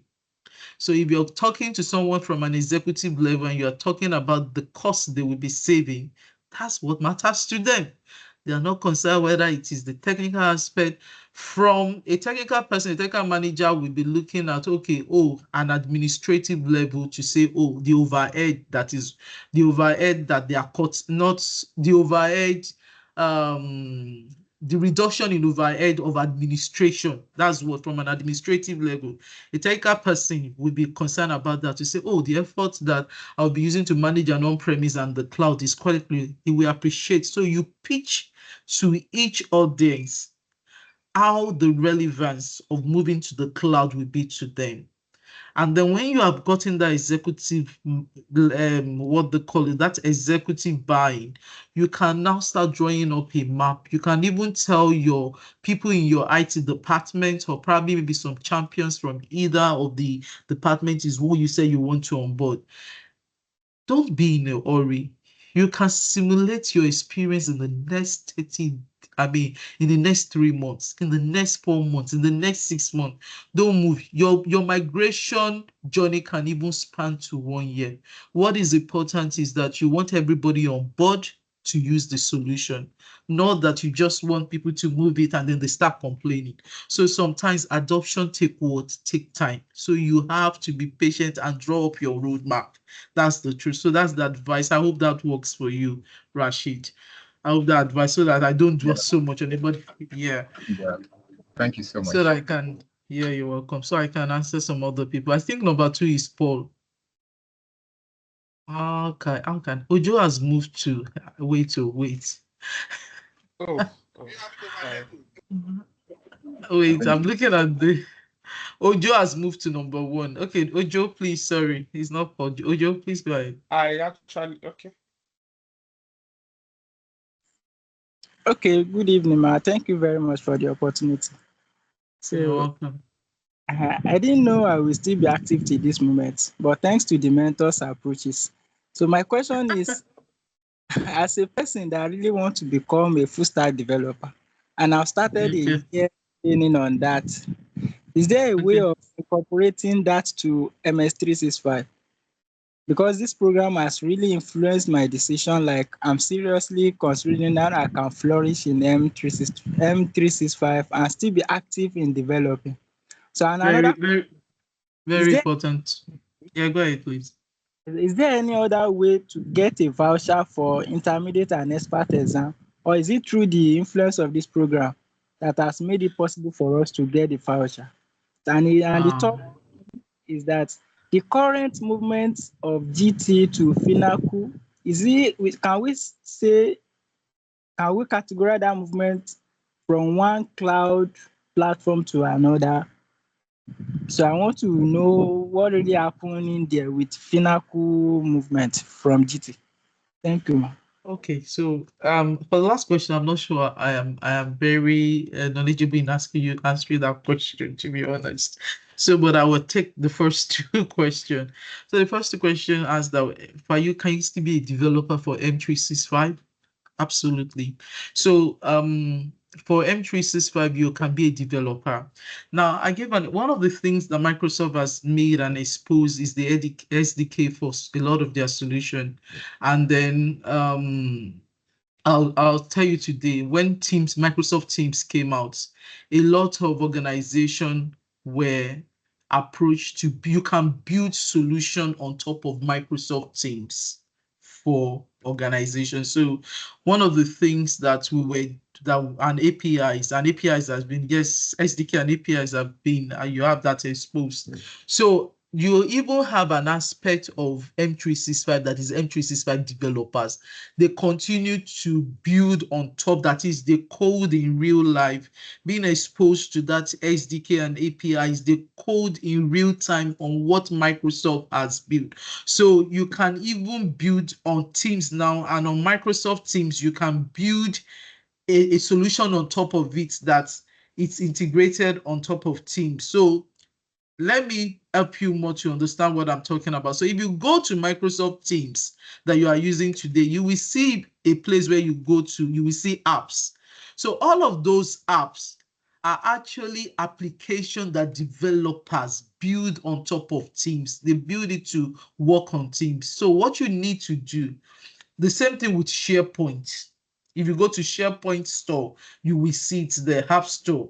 If you go to Microsoft App Store, you will see. So just take like a solution like I'm just using a solution like Microsoft Teams. And when Microsoft Graph came up, it's actually exposed a lot that for developers, you can build on top of Microsoft solution. So like I'm saying now, if you go to Microsoft Teams and you look at apps, third parties apps, you will see that apps that are categorized, that are built for education, that are built for productivity, that are built for projects, you can actually build your own application on top of Microsoft Teams that's studying it. So I'm trying to describe one of the apps then that that Microsoft was during COVID, that they asked some of the partners to build and to leverage on. So one of the apps that I think our developers, not that I think, that I can remember that our developers did was I'm not talking about local developers. I'm talking about software custom native developers. So you know the difference.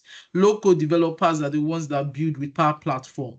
Those also can build and integrate it with Microsoft apps. But I'm talking about you that you said that you have a flair for programming before, for development.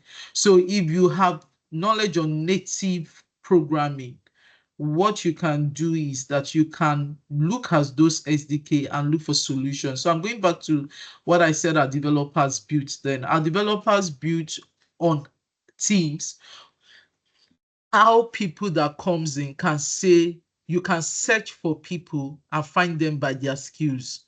So instead of me coming into Teams and then I'm looking for, apart from, this person is a technical person, can I find the people that attended Obafemi Awolowo University with me? Can I find the people that have the same kind of likes or the same kind of passion that I have and all of that? Can I find the same set of people other than their technical skills? Maybe these are the other skills they have, and then maybe this office is organizing an event, and then we need people for DJ or for comedians and all of that. So so they build that app on top of Teams, and you can search for people like that. Then I know some other people also built some applications during the COVID. That was the era So if you are a developer today and you feel that with M365, oh, you love it, it gives you more advantage because in being exposed to the M365 environment, you already can understand the architecture. Then the SDK or the APIs that you're exposed to with the Microsoft Graph, you can actually build something on it. So just look for in Microsoft Teams, for example, or for any of the applications, and you say, oh, what if I can extend the functionality of Microsoft Teams in this way, and then you build on it. And the truth about it is that look for the M365 the developers community, search for it. Maybe even if it's through Google, you can search for it and you can join. So there is a Microsoft 365 developer. So we here right now, we are just technical people, we're engineers, but you have pure developers for M365. I hope that helps. Then on the voucher, so the other way you can get voucher is participating in what they call it. Is participating in challenge ongoing right now. I think it's the Microsoft Ignite challenge. Microsoft Ignite challenge where you can study any course and you are to finish at a specific time. If TT please, you can get the Microsoft Ignite challenge for, but it's always in Microsoft Learn. If you go to Microsoft Learn now, you will see participate in Microsoft Ignite challenge, or Rafiah or Joseph, you can get it. Please just let me paste it there for them. So if you participate in that, you can get a free voucher after your 30 days challenge. That's the only way. And that only comes when there is a specific program that Microsoft is doing. But for this one that we did, the visibility of this program was what made Microsoft Learn feel like, and because being an MVP, I participated in there is a new Microsoft Learn portal that is coming out, so I participated in it for the review and all of that. So I made mention of what we're doing in M365 and they were quite very impressed. Initially it was to give each of the people that participated 20 vouchers each to share with their community, but bringing up what we're doing in M365 was what they gave us that magnitude of voucher. So that number of voucher, let me use the right English, not magnitude, that number of vouchers. But the truth about it is that it's not always like you can get vouchers like that, except probably maybe there is a challenge going on. So what we are seeking for is that every one of you that has gotten the voucher, please make use of it. We're praying seriously that you pass, so that as you pass, it can create opportunity for the next people coming in, and they will see that those vouchers are used, and then they pass, and then they can sit for the exam. Now, this voucher, again, let me correct one thing. That voucher, you can use it for both fundamental and advanced exams. So it is not only for fundamental exams alone you can use it for. So this voucher, so register for the exam you want to use it for, and if it does not go, then that's when you now know that you can't use it for that voucher for that exam. But what I know is that you can use it for both fundamentals and for advanced. Now for the final quick question, like I said, I don't think I really have the answer for you there, so please permit me to to fall out on that particular question. And Ojo Abi, yeah, I think Right, the now name is thank Ojo. Yeah, okay. All right, so the next person is Paul. Paul, yeah. All Now right. 5 Good evening, ma'am. Good Good evening, evening. everybody. Um, Man, I'm just so excited about now. As like yesterday, we've actually come to the end of this 3 months mentorship program. Um, it's been an impactful journey. It's been an educating sessions all along, and I want to extend my heartfelt gratitude to everyone, including the mentors and the mentees, that has made this journey a possible one and as well very, very successful. I want to express my deepest appreciation to the founder of the community, Madam Toriola. Honestly, to come up to be this selfless, I don't know the right word to quantify it, is just so out of this world. I will not fail to appreciate my personal mentor and Joseph Afeso, man.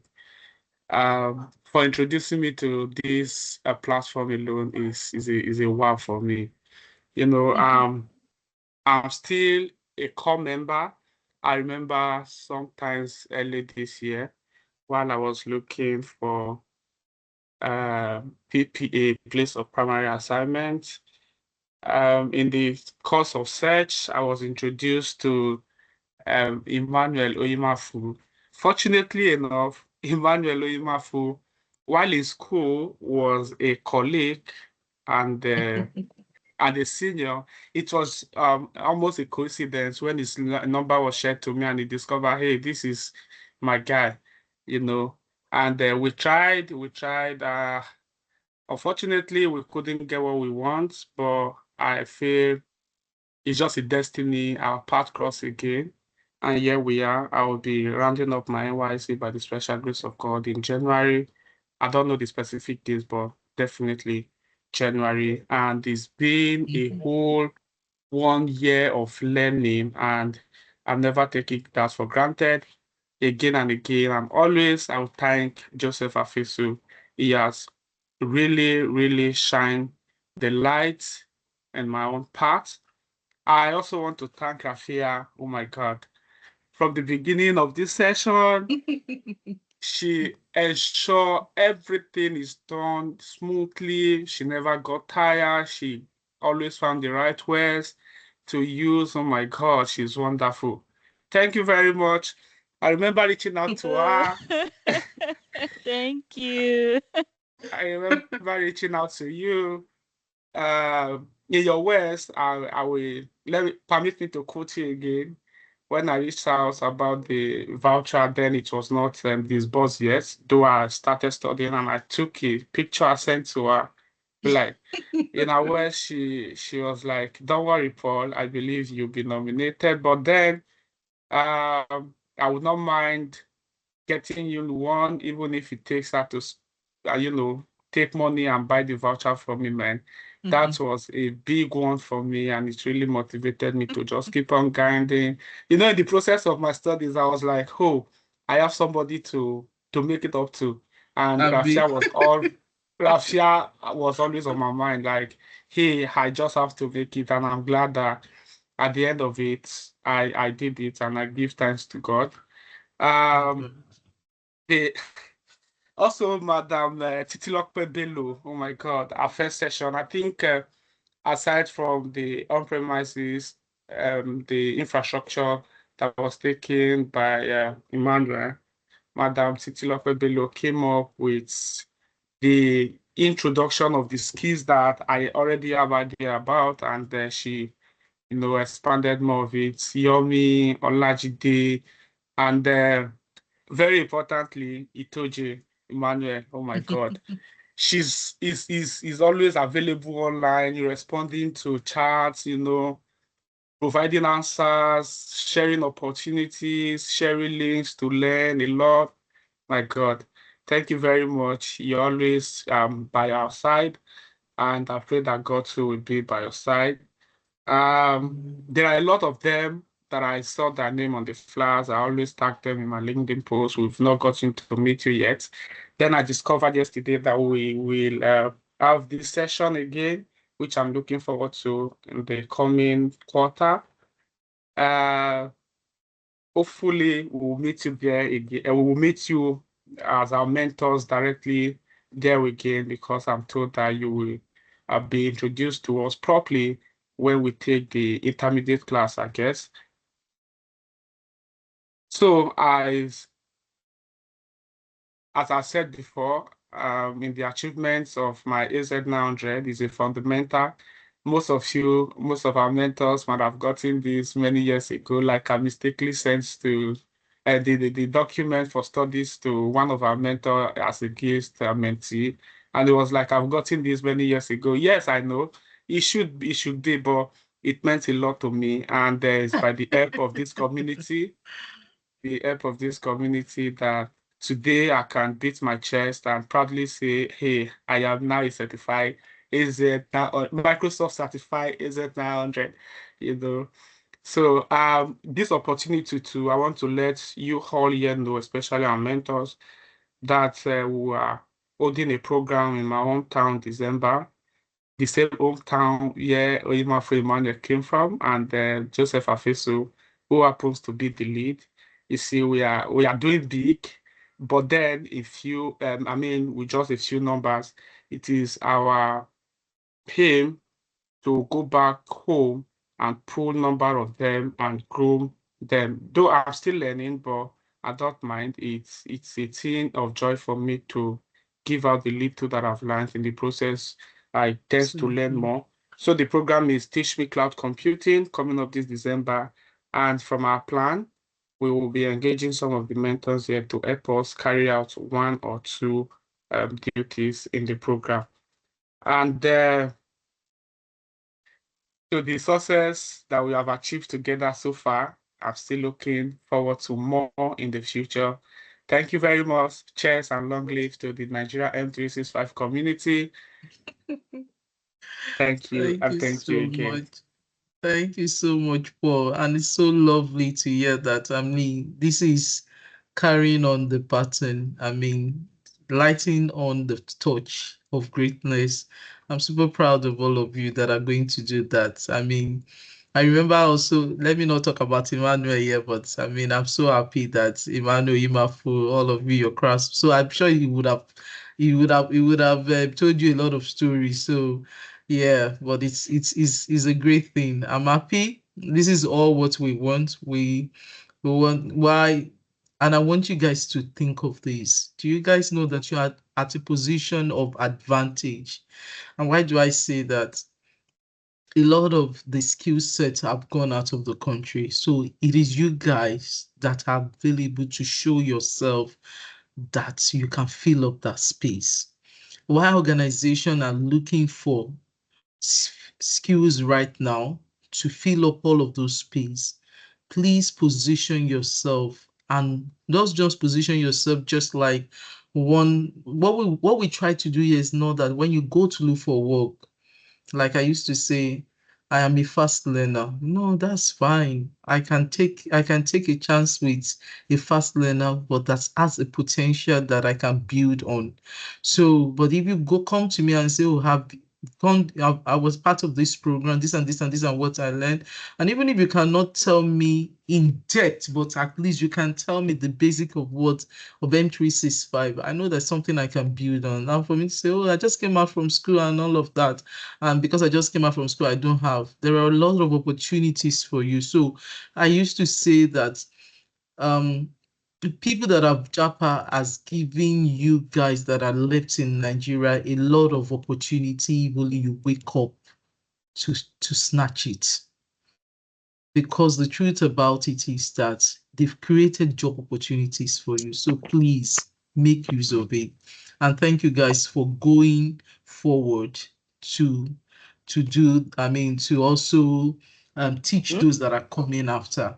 Thank you so much. That's the way we will close the gap, the literacy gap. Illiteracy is not because you did not go to school, but I can be an illiteracy just like I can be an illiterate just in something that I do not have knowledge about. Just like what the last person asked, I don't know anything about Finacle other than is an ERP solution. So the question is, I'm completely an illiterate on it, but as much as possible, you can close the literacy gap around the M365 community, and then you can position. Thank you so much.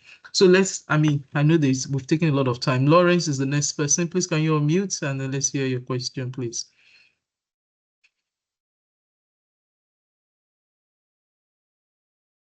Yeah, Lawrence, go ahead. Another thing. Hello. Actually, I have a lot of.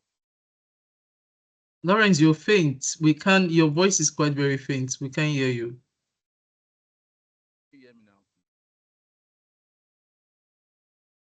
You hear me now? Lawrence, you want to put your question in the chat window? We can hear you.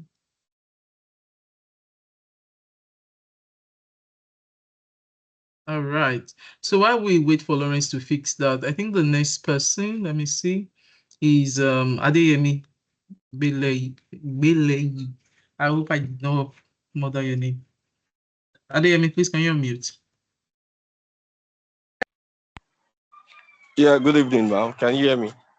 Yeah, I can hear you.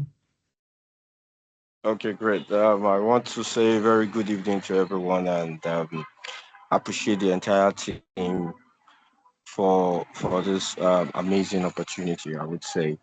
I would like to go through my questions really quick so I don't take much of our time. Okay. First of all, the first question would be because I have to confess, with your wealth of knowledge, I would beg to ask if there is an opportunity for tech business kind of community where we can also for some of us that are business minded and also Okay. tech conscious. So if we could have an opportunity to have a mentorship from a legend like you and secondly, I would like to ask if to invite you or to reach you personally or directly. Maybe there is a means we could go around that, or I may need to reach someone or some kind of presence. I would be glad and shed more light because probably would have a program I would like to invite you on later next year, by God's grace. So I would like to what I need to do to get in contact with you. And also, before you answer that question, just to shed the light on the person that asked about the Finacle, because I have a little knowledge on that. So, Okay. Finacle is just a bank application where Mm-hmm. for so it's just they are moving what GTB did was just to move from one application to Finacle. I can't remember the name of the application they used before, but they are just migrating to Finacle now. So that's just what they did. It's not like a cloud to cloud stuff. It's just Mm-hmm. like moving from Yeah. one application, migrating from one application to another. That's simply what Okay. they did. So thank you very Yeah. much, MJ, for this opportunity. It's really big. It's really huge. You've impacted a lot, and I can't say more. Thank you so much once again. Yeah, you're welcome. I am Adeyemi. So I would not say. So for the first question you asked, to be honest, we've been having it at the back of my. I reached some of the MVPs in the community the other day, and then we thought of having something like a technical business section, as you made mention. And it's funny enough that you're bringing it up. So any next year is what we're planning to. So, and we'll look. I try to do that actually with my C-suite corner with MJ, but I don't know. I think I've been quite very busy, and my C-suite corner with MJ has been quite very. It's been, but I plan from next year, January, we're going to kick off back. So what I did with the C-suite corner with MJ is to have like the C levels and not only C levels, but managers, but have also people that are junior come to listen and then give input also and all of that. So, but the topic is always evolving around AI, security and data as it pertains to each of the industry, the verticals, and all of that. So that was what MJ. But I also understand where you're coming from, where young entrepreneurs are looking at, okay, can we have a technical business discussion where people that have been in that space and have over probably maybe 10, 15 years, we bring them on board. We talk about how you can chart a career, I mean, how you can start your your entrepreneurship, to be honest, or your business in the IT world and all of that? What are the things you need to take from experience and all of that? And then bring also people that have spent like 20, 15 years. What are those things they use? How did they start? How did they succeed? I get your question. So I'm looking towards, I have someone in mind that we've spoken about it, but I'm also looking at some of the people that I will bring on board that we can have such a forum, even if it is meeting once in a month, like I'm doing with MJ, C-Suite Corner with MJ. I will see how we can bring that up, but for now, I do not think, but except maybe you want to approach, but I understand you very well. It's a gap we're trying to close out also, because some people also just want to start up and they want to see who can help them. A couple of people have also met me and then tried. I don't know how many people I want to mentor, and I won't say I'm tired, to be honest, but a lot of people, but I want it to be spread. So if we have that pool of community, you can actually have people mentor you. And don't worry. Then just reach out to me on the details of what you want, where you on the invitation, what you want me to talk and when. And just let me know. If you can reach out to me on WhatsApp, sorry, on LinkedIn.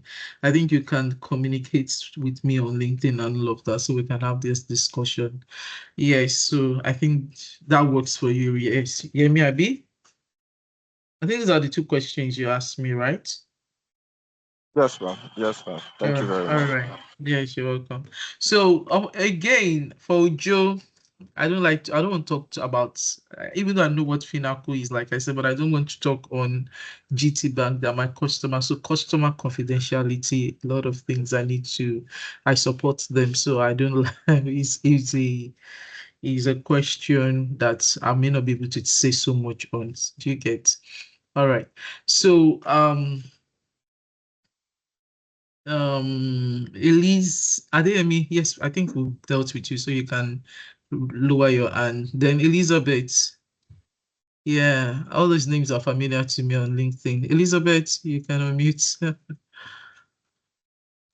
Good evening, Madam NJ. Thank you very Yes, much for the opportunity. you're Thank you welcome. to all. Okay, sorry, you said we should not Madam you twice. I just remember. Yes. So, thank you to all our mentors. Well, all the mentees that have asked questions so far, they've asked questions from the aspect of not not being newbies. But as for me, I'm a total newbie when it comes to this Microsoft 365. So Okay. the question I have is on the newbie aspect, which is Okay. on cloud model that we have private, hybrid, and Mm-hmm. public. Then I understand that the private cloud, the hybrid cloud is a combination of the hybrid cloud is combination of using Public the and cloud and private. then on-premise infrastructure, and then Mm-hmm. the other one, which other, but then for the private cloud, it has to do with the organization having a server, and it's on the organization's on-premise environment. So how does the cloud come in terms of the private cloud? I don't know if you understand my question. Okay. All right, that's all right, that's a good one. So when you talk about private cloud, they're taking me back. So let me explain something. So sometimes as an organization, you can actually have your own cloud setting yourself. And when you talk about cloud setting, what drives a cloud really? A cloud computing environment is the level of virtualization and computing that you're doing. Now, is I'm trying so much hard to explain to you because, as you said, you're a newbie and then you haven't had any prior understanding of even on premise. Now, a cloud is any services that is delivered over the internet. Do you get anything that is delivered over the internet? Now, you can deliver services. And when you talk about the services, you're actually talking about computing services.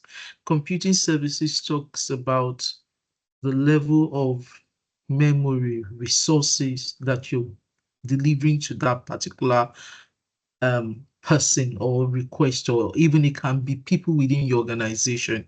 How do people build a private cloud? When virtualization was introduced, before, in those days, when you say in those days, because I don't know whichever word I can use again. In those days, you have stack of machines, of servers, or you can have it up to 50 stacked in one rack or even more, and you have racks up and down. Now, what that means is that if I need a server that will do web services, I would put that up.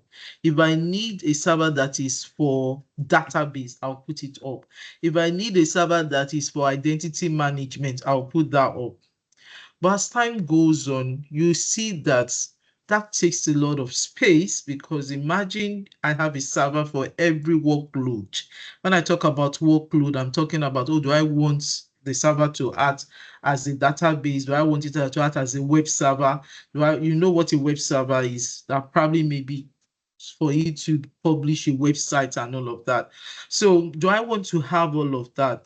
But then it now became imperative to say that instead of having all of those servers one, you can actually buy a very high-end server. And that high-end server, when I mean high-end server, it means that the server has a lot of computing resources, has massive memory, have lots of CPU, has multiple power supply sockets and all of that. And then I can now rather create like a partition, so to say, on each of those servers and put each of these workloads that I would naturally have put physically on each of this workload I would have put physically on one server, and now create a partition on this big server I have bought. Okay, I want a web server. I create a partition on that big server. You web server stay here. Database, I want a database server. I create another partition and put database. Now that concept is what is used as what is called virtualization. Now with that concept, it enhances what is called cloud computing, which means at the end of the day, I can have a library, and the library can be such that I can create a library that has every component that a database can, a database, but I want to spin up a database, it will be there. So when you hear that people build a private cloud, it might not be obvious to you in Nigeria, because maybe for Nigeria, maybe small distinct, but when you have a very big enterprise where they have a lot of subsidiaries or they have a lot of branches, and for those branches, they want to run their own workload or their own workload separately on their own, they can actually request from the parent organization and say, I want to have so a database with this so I want to have it. So all they need, remember I said, instead of you coming all the time and say, I want to bring up a database, you have created a library for it, and that library is the database. So I have a virtual machine that's I have a copy, let me use the word, a copy of a virtual machine that has the OS, that is the operating system that is required, maybe server operating system that is required. It has the application, which is the database. The version maybe is a SQL server or is an Oracle. It already has it there. It has the required memory. It has the required CPU, that is the number of CPU that it will have. I have that. So I have that library created down. I have another library created down. So somebody can do what is referred to as a self-service. Today, the people that have done Azure, we go into Azure and say they want to create a virtual machine, and they can pick all the resources and say, okay, we want to create a virtual machine, and then the virtual machine, maybe we want to have a SQL server as a database on it. But With a private cloud, that is, you create it also. You don't want your organization to go into public cloud. You can have that massive infrastructure set up yourself, and then subsidiaries or companies from your hand can come and say, oh, we need to run this, and they can do what is called a self-service. A self-service is that I can have a portal that is published and then pick the items that I need, and then that is provision for me immediately. I don't need to now saying I want to first install operating system, I want to first install the application and all of that. So that's the form of what a private cloud that I can run.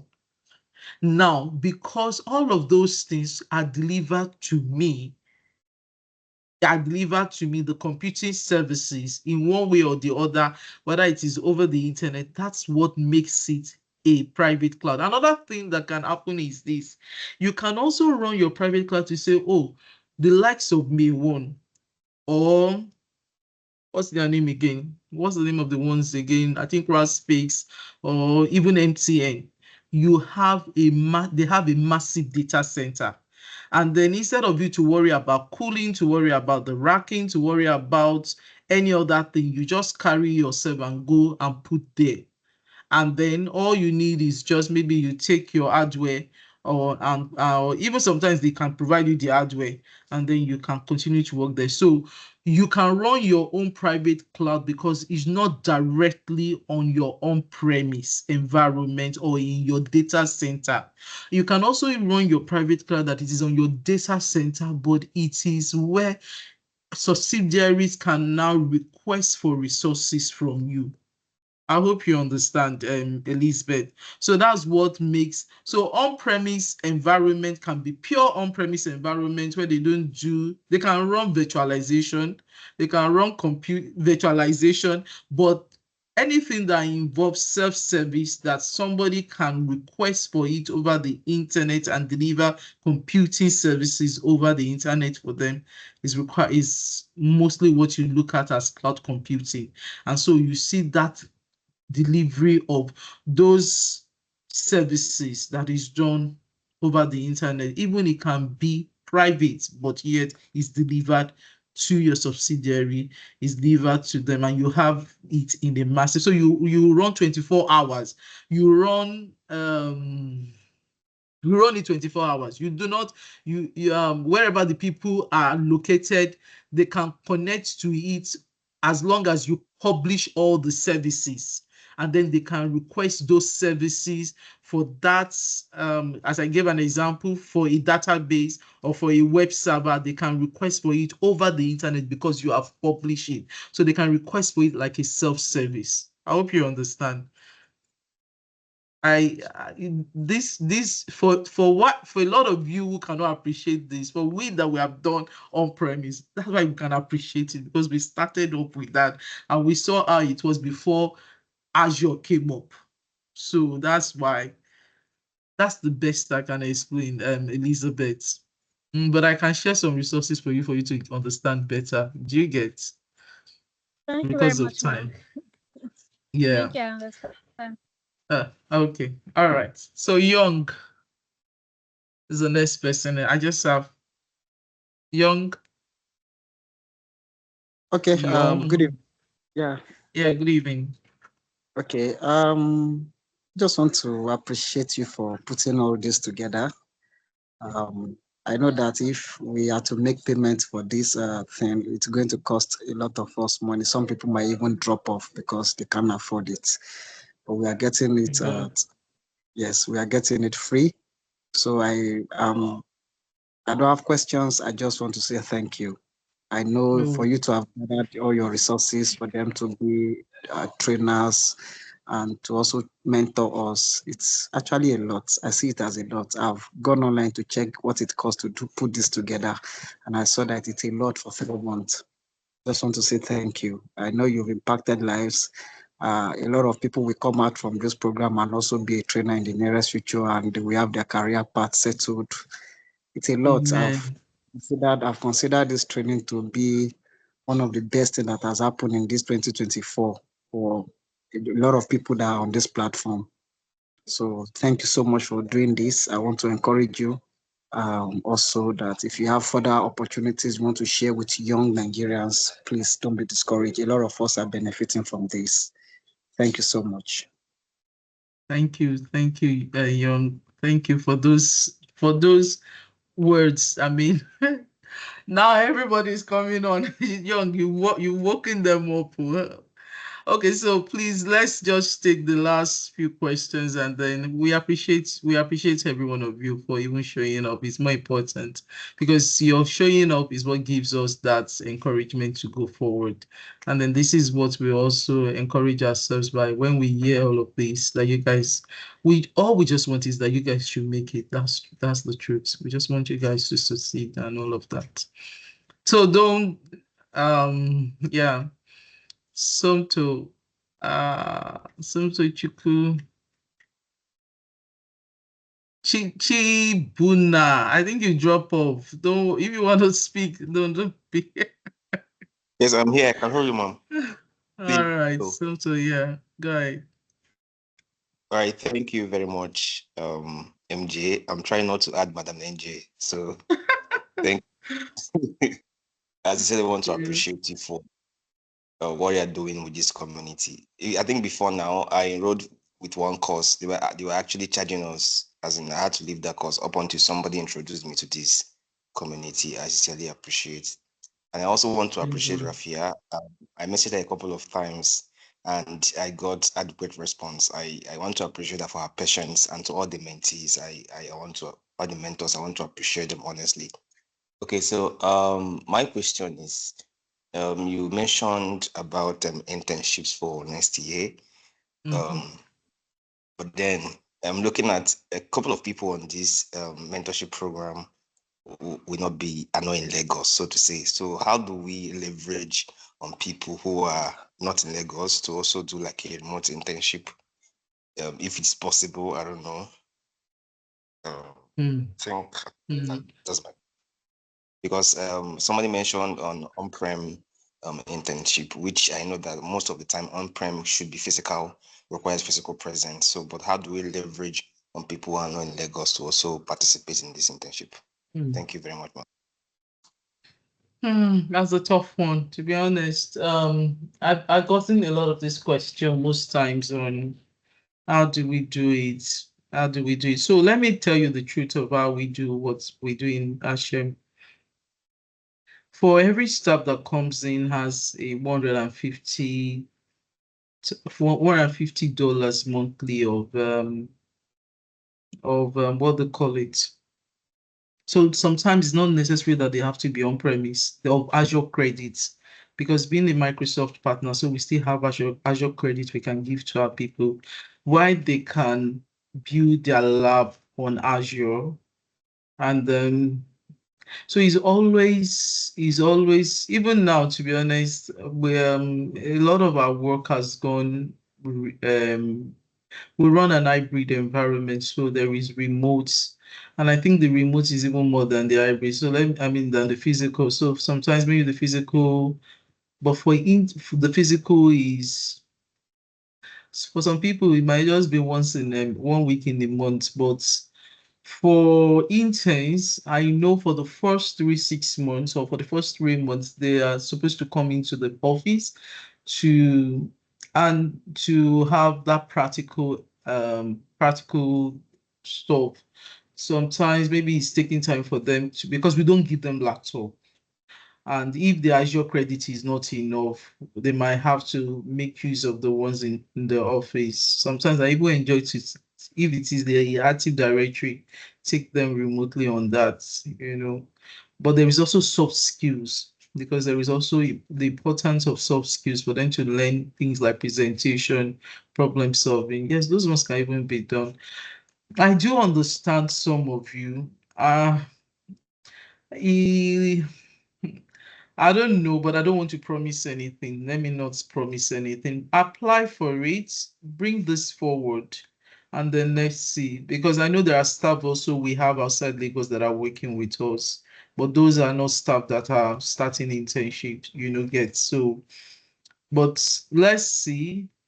And then probably maybe apply for it, and then maybe during the interview session, because there's going to be an interview screening session, you want to bring it up, the HR people will take note of it. I understand to your concern, really, but I pray that maybe in the nearest future there's something we can work around it.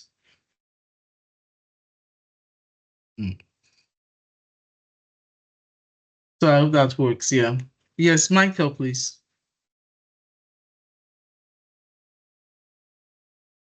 Michael, are you there?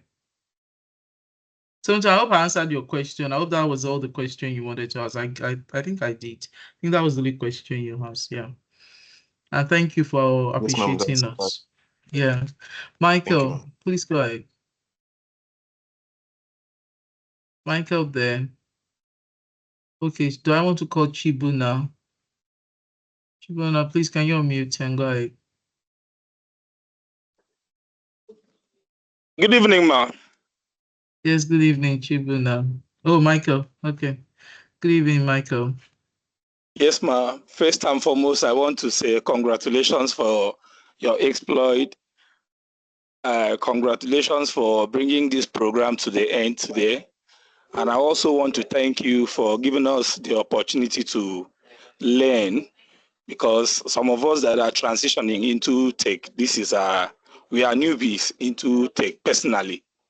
I want to say a very big thank you to you and other mentors like Rafiah, Oyimafu, and Ovaros. They have been very, very supportive. You're welcome. Thank you, ma. I say, may God bless you, give you more grace, Amen. and the rest of Amen. other. Thank you very much, ma. You're welcome. You're welcome. Thank you. Thank you for Thank you. appreciating us. Thank you, Yeah. ma. All right. Great. So I think we have Chibu now. Oh, okay, he has gone off again. All right. All right. So lastly, we have Mike and Benjamin. Benjamin, please go ahead. Good evening, ma. Yeah, good evening, Benjamin. Yeah, thank you very much, ma. Well, I don't really. I had one question, but I've forgotten it. But I'll just go ahead with what has, what has been in my thought.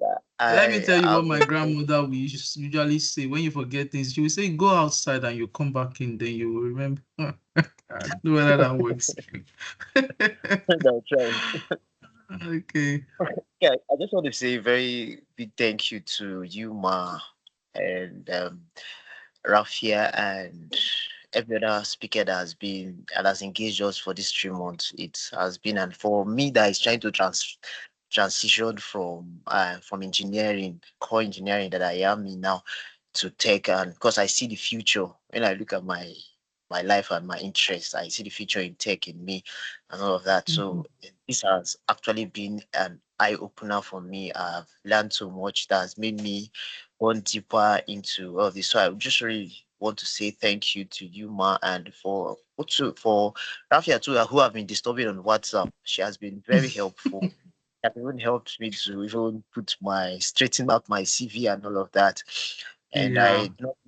I do not take all this for granted. It has been great for me. I want to say a big thank you to all of you, ma, and for the community, and for you, ma, too. Most times when you speak, I just want to listen, because I have these kind of ears that with people who make a lot of sense. I just get to listen to them. I get to learn a lot of things different from what they're teaching me, like from other life lessons. You have actually been a very big blessing to my life. I want to say thank you for everything, and for the community too, and for reminding me too that most times when you get, and there should be another small part where you also open the door to let others learn too, and if people are also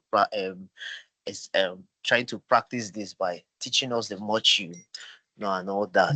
And it has really been it's helping me to also build up my life and try to know that this is how actually supposed to also be my own endeavors too, that whatever I learn, and that should be that good evening, that should be that back door I should open and make sure that people are, because it has a way of reinforcing information and, and all of that. Okay, thank you very much, man. That's all from me. Thank you. Thank you. Thank you. Thank you. you, every one of you. I know there are some of you that wants to speak, but I know they've said it. You know, we thank you. So we cannot. I know you guys cannot thank us enough, and then we cannot thank God enough for giving us the strength and the opportunity to impact lives. We are grateful to God for it, and then we're grateful that the impact we are making also, in one way or the other, it will not just not be, it will not go, it will not be a wasted effort, really. And we've started seeing that it's our joy as we see the progress you guys are making. And then as you go to social media, we're seeing everything, not only because somebody just want to post things, but we see what you guys are doing. Like I said, at least I snook around the group, the study group, and I'm just smiling to myself. I see some comments, I see the things some of you are just saying, I'm just laughing. I see the way you guys collaborate and all of that. We thank God for it. We thank God. This is the joy of what we also seek to do, and then we're getting it. We thank God for everything. And I cannot thank sincerely Joseph. Love you guys. Love you, Rafiah. Love all of you, Titi, Olajide, every one of you. I mean, there's one thing to have a vision, and there is another thing to have people that pursue that vision in the same mindset, in the same vision with you. It makes life very easy. I can't thank you guys enough.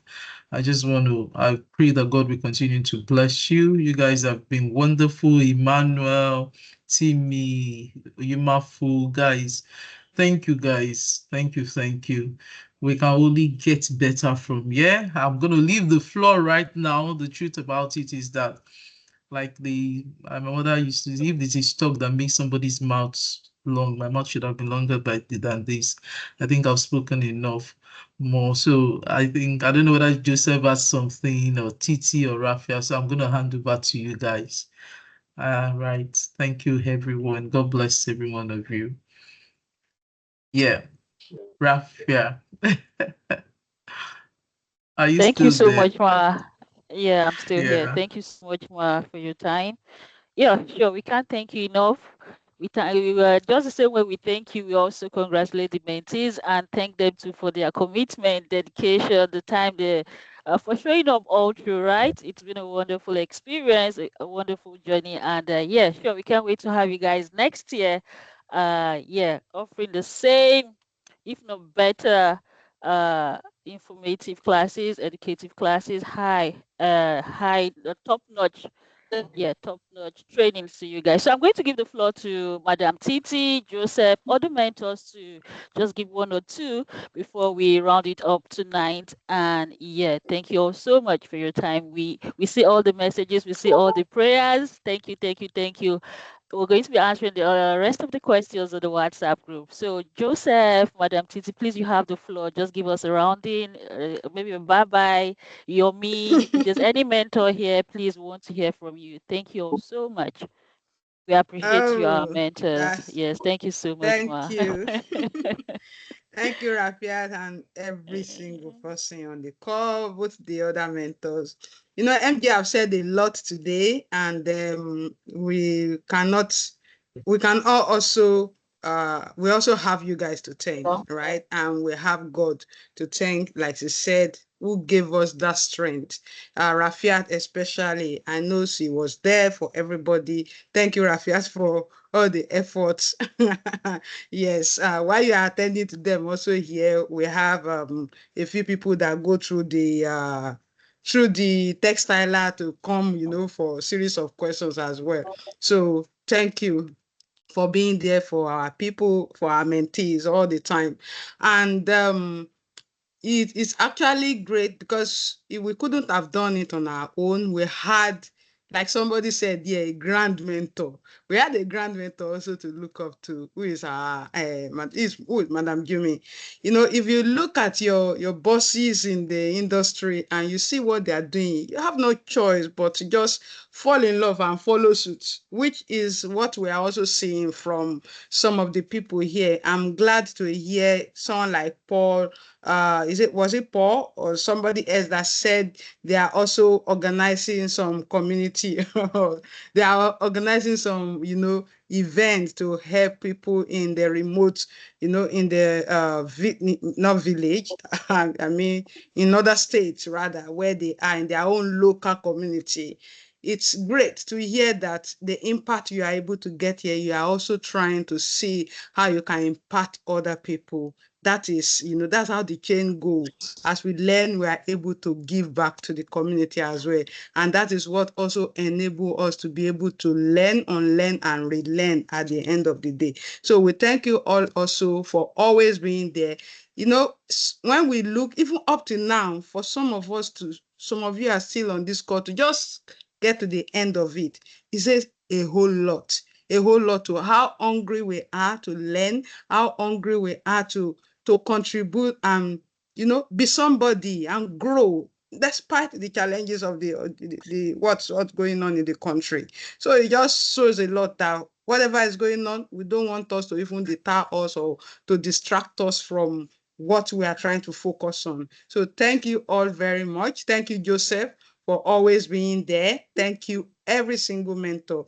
We appreciate your time. We appreciate the energy and everything. Thank you. And we'll see you next year for the, advanced level or intermediate level of this particular program.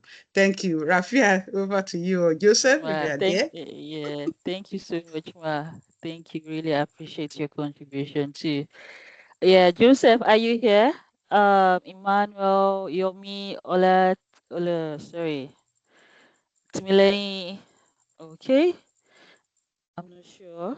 We have any other person? Joseph Afeso is here. A quick one. Hello, Rafiah. Yeah, hi, Joseph. Good to have you here. Yeah.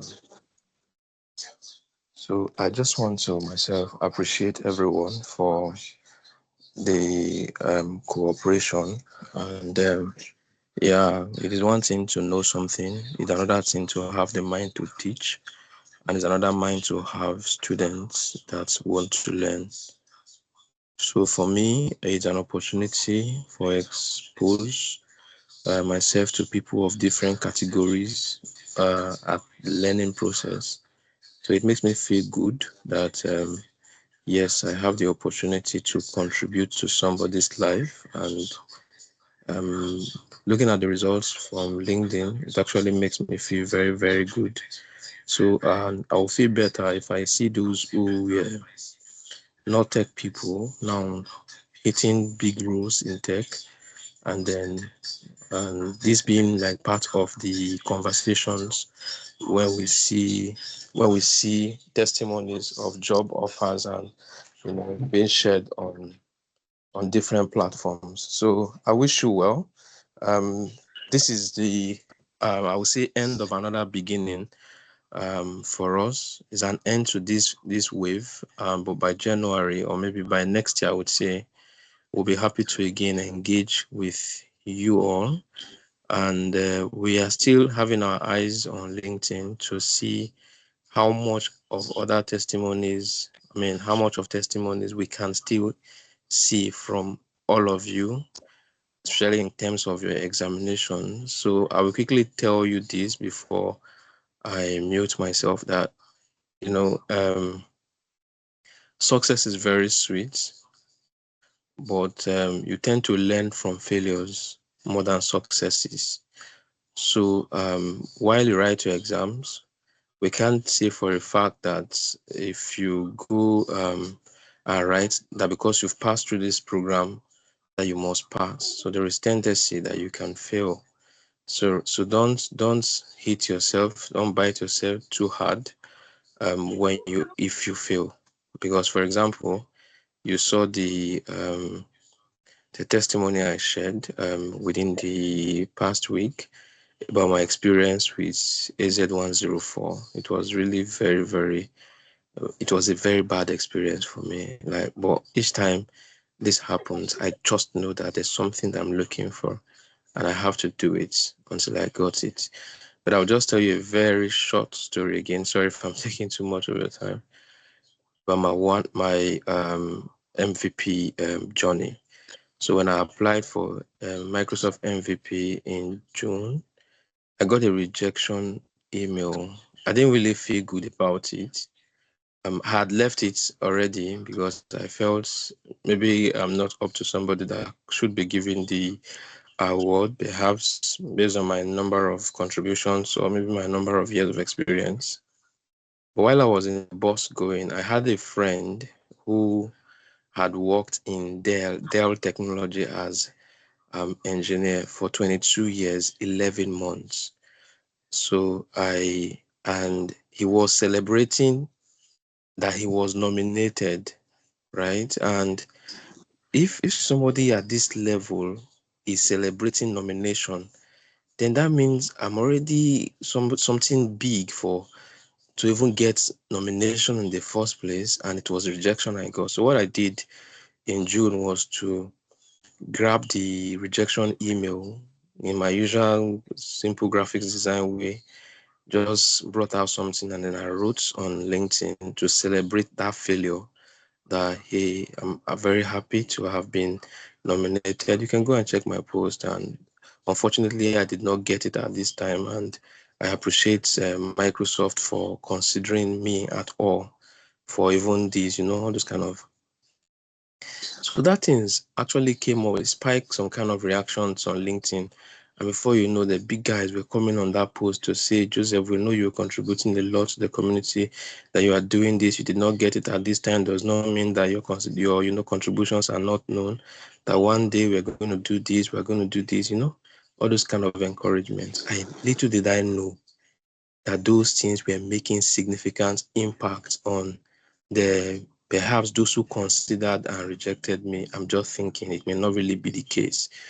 But I did not reapply, and somehow in July, I think it was on the 1st or so, I just got a mail that looked funny. I was like, what is this? But of course, I'm now a Microsoft MVP. That could just be because I did not keep that failure to myself. I had to look at it from the right angle and look at it that, okay, so if this is it, it means that, guy, your profile is big. That's why you are even being nominated for this role in the first place. And rejection should not be like one very big deal to you. Then I celebrated rejection.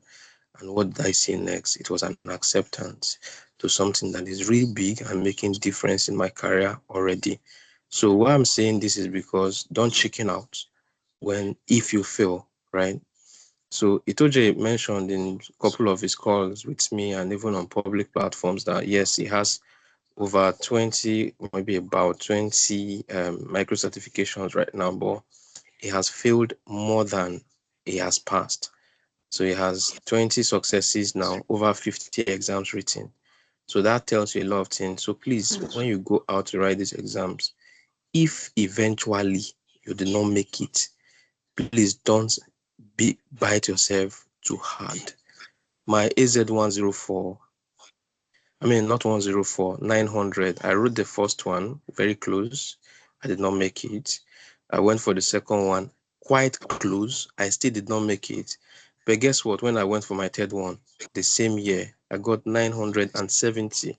And that is like my highest score so far. And that was like a course that introduced me to the cloud. So please put your mind at what you do. If you fail, just prepare yourself. Don't say, how do I get voucher? Sometimes just take the risk, and if you can possibly pay for those exams, reach out for help to people that you feel can support you, and then just keep moving. And all we see is the sky that has space for everyone who wish to become a star. And all I can say is I will see you at the top. Thank you very much. I'll mute my mic from here.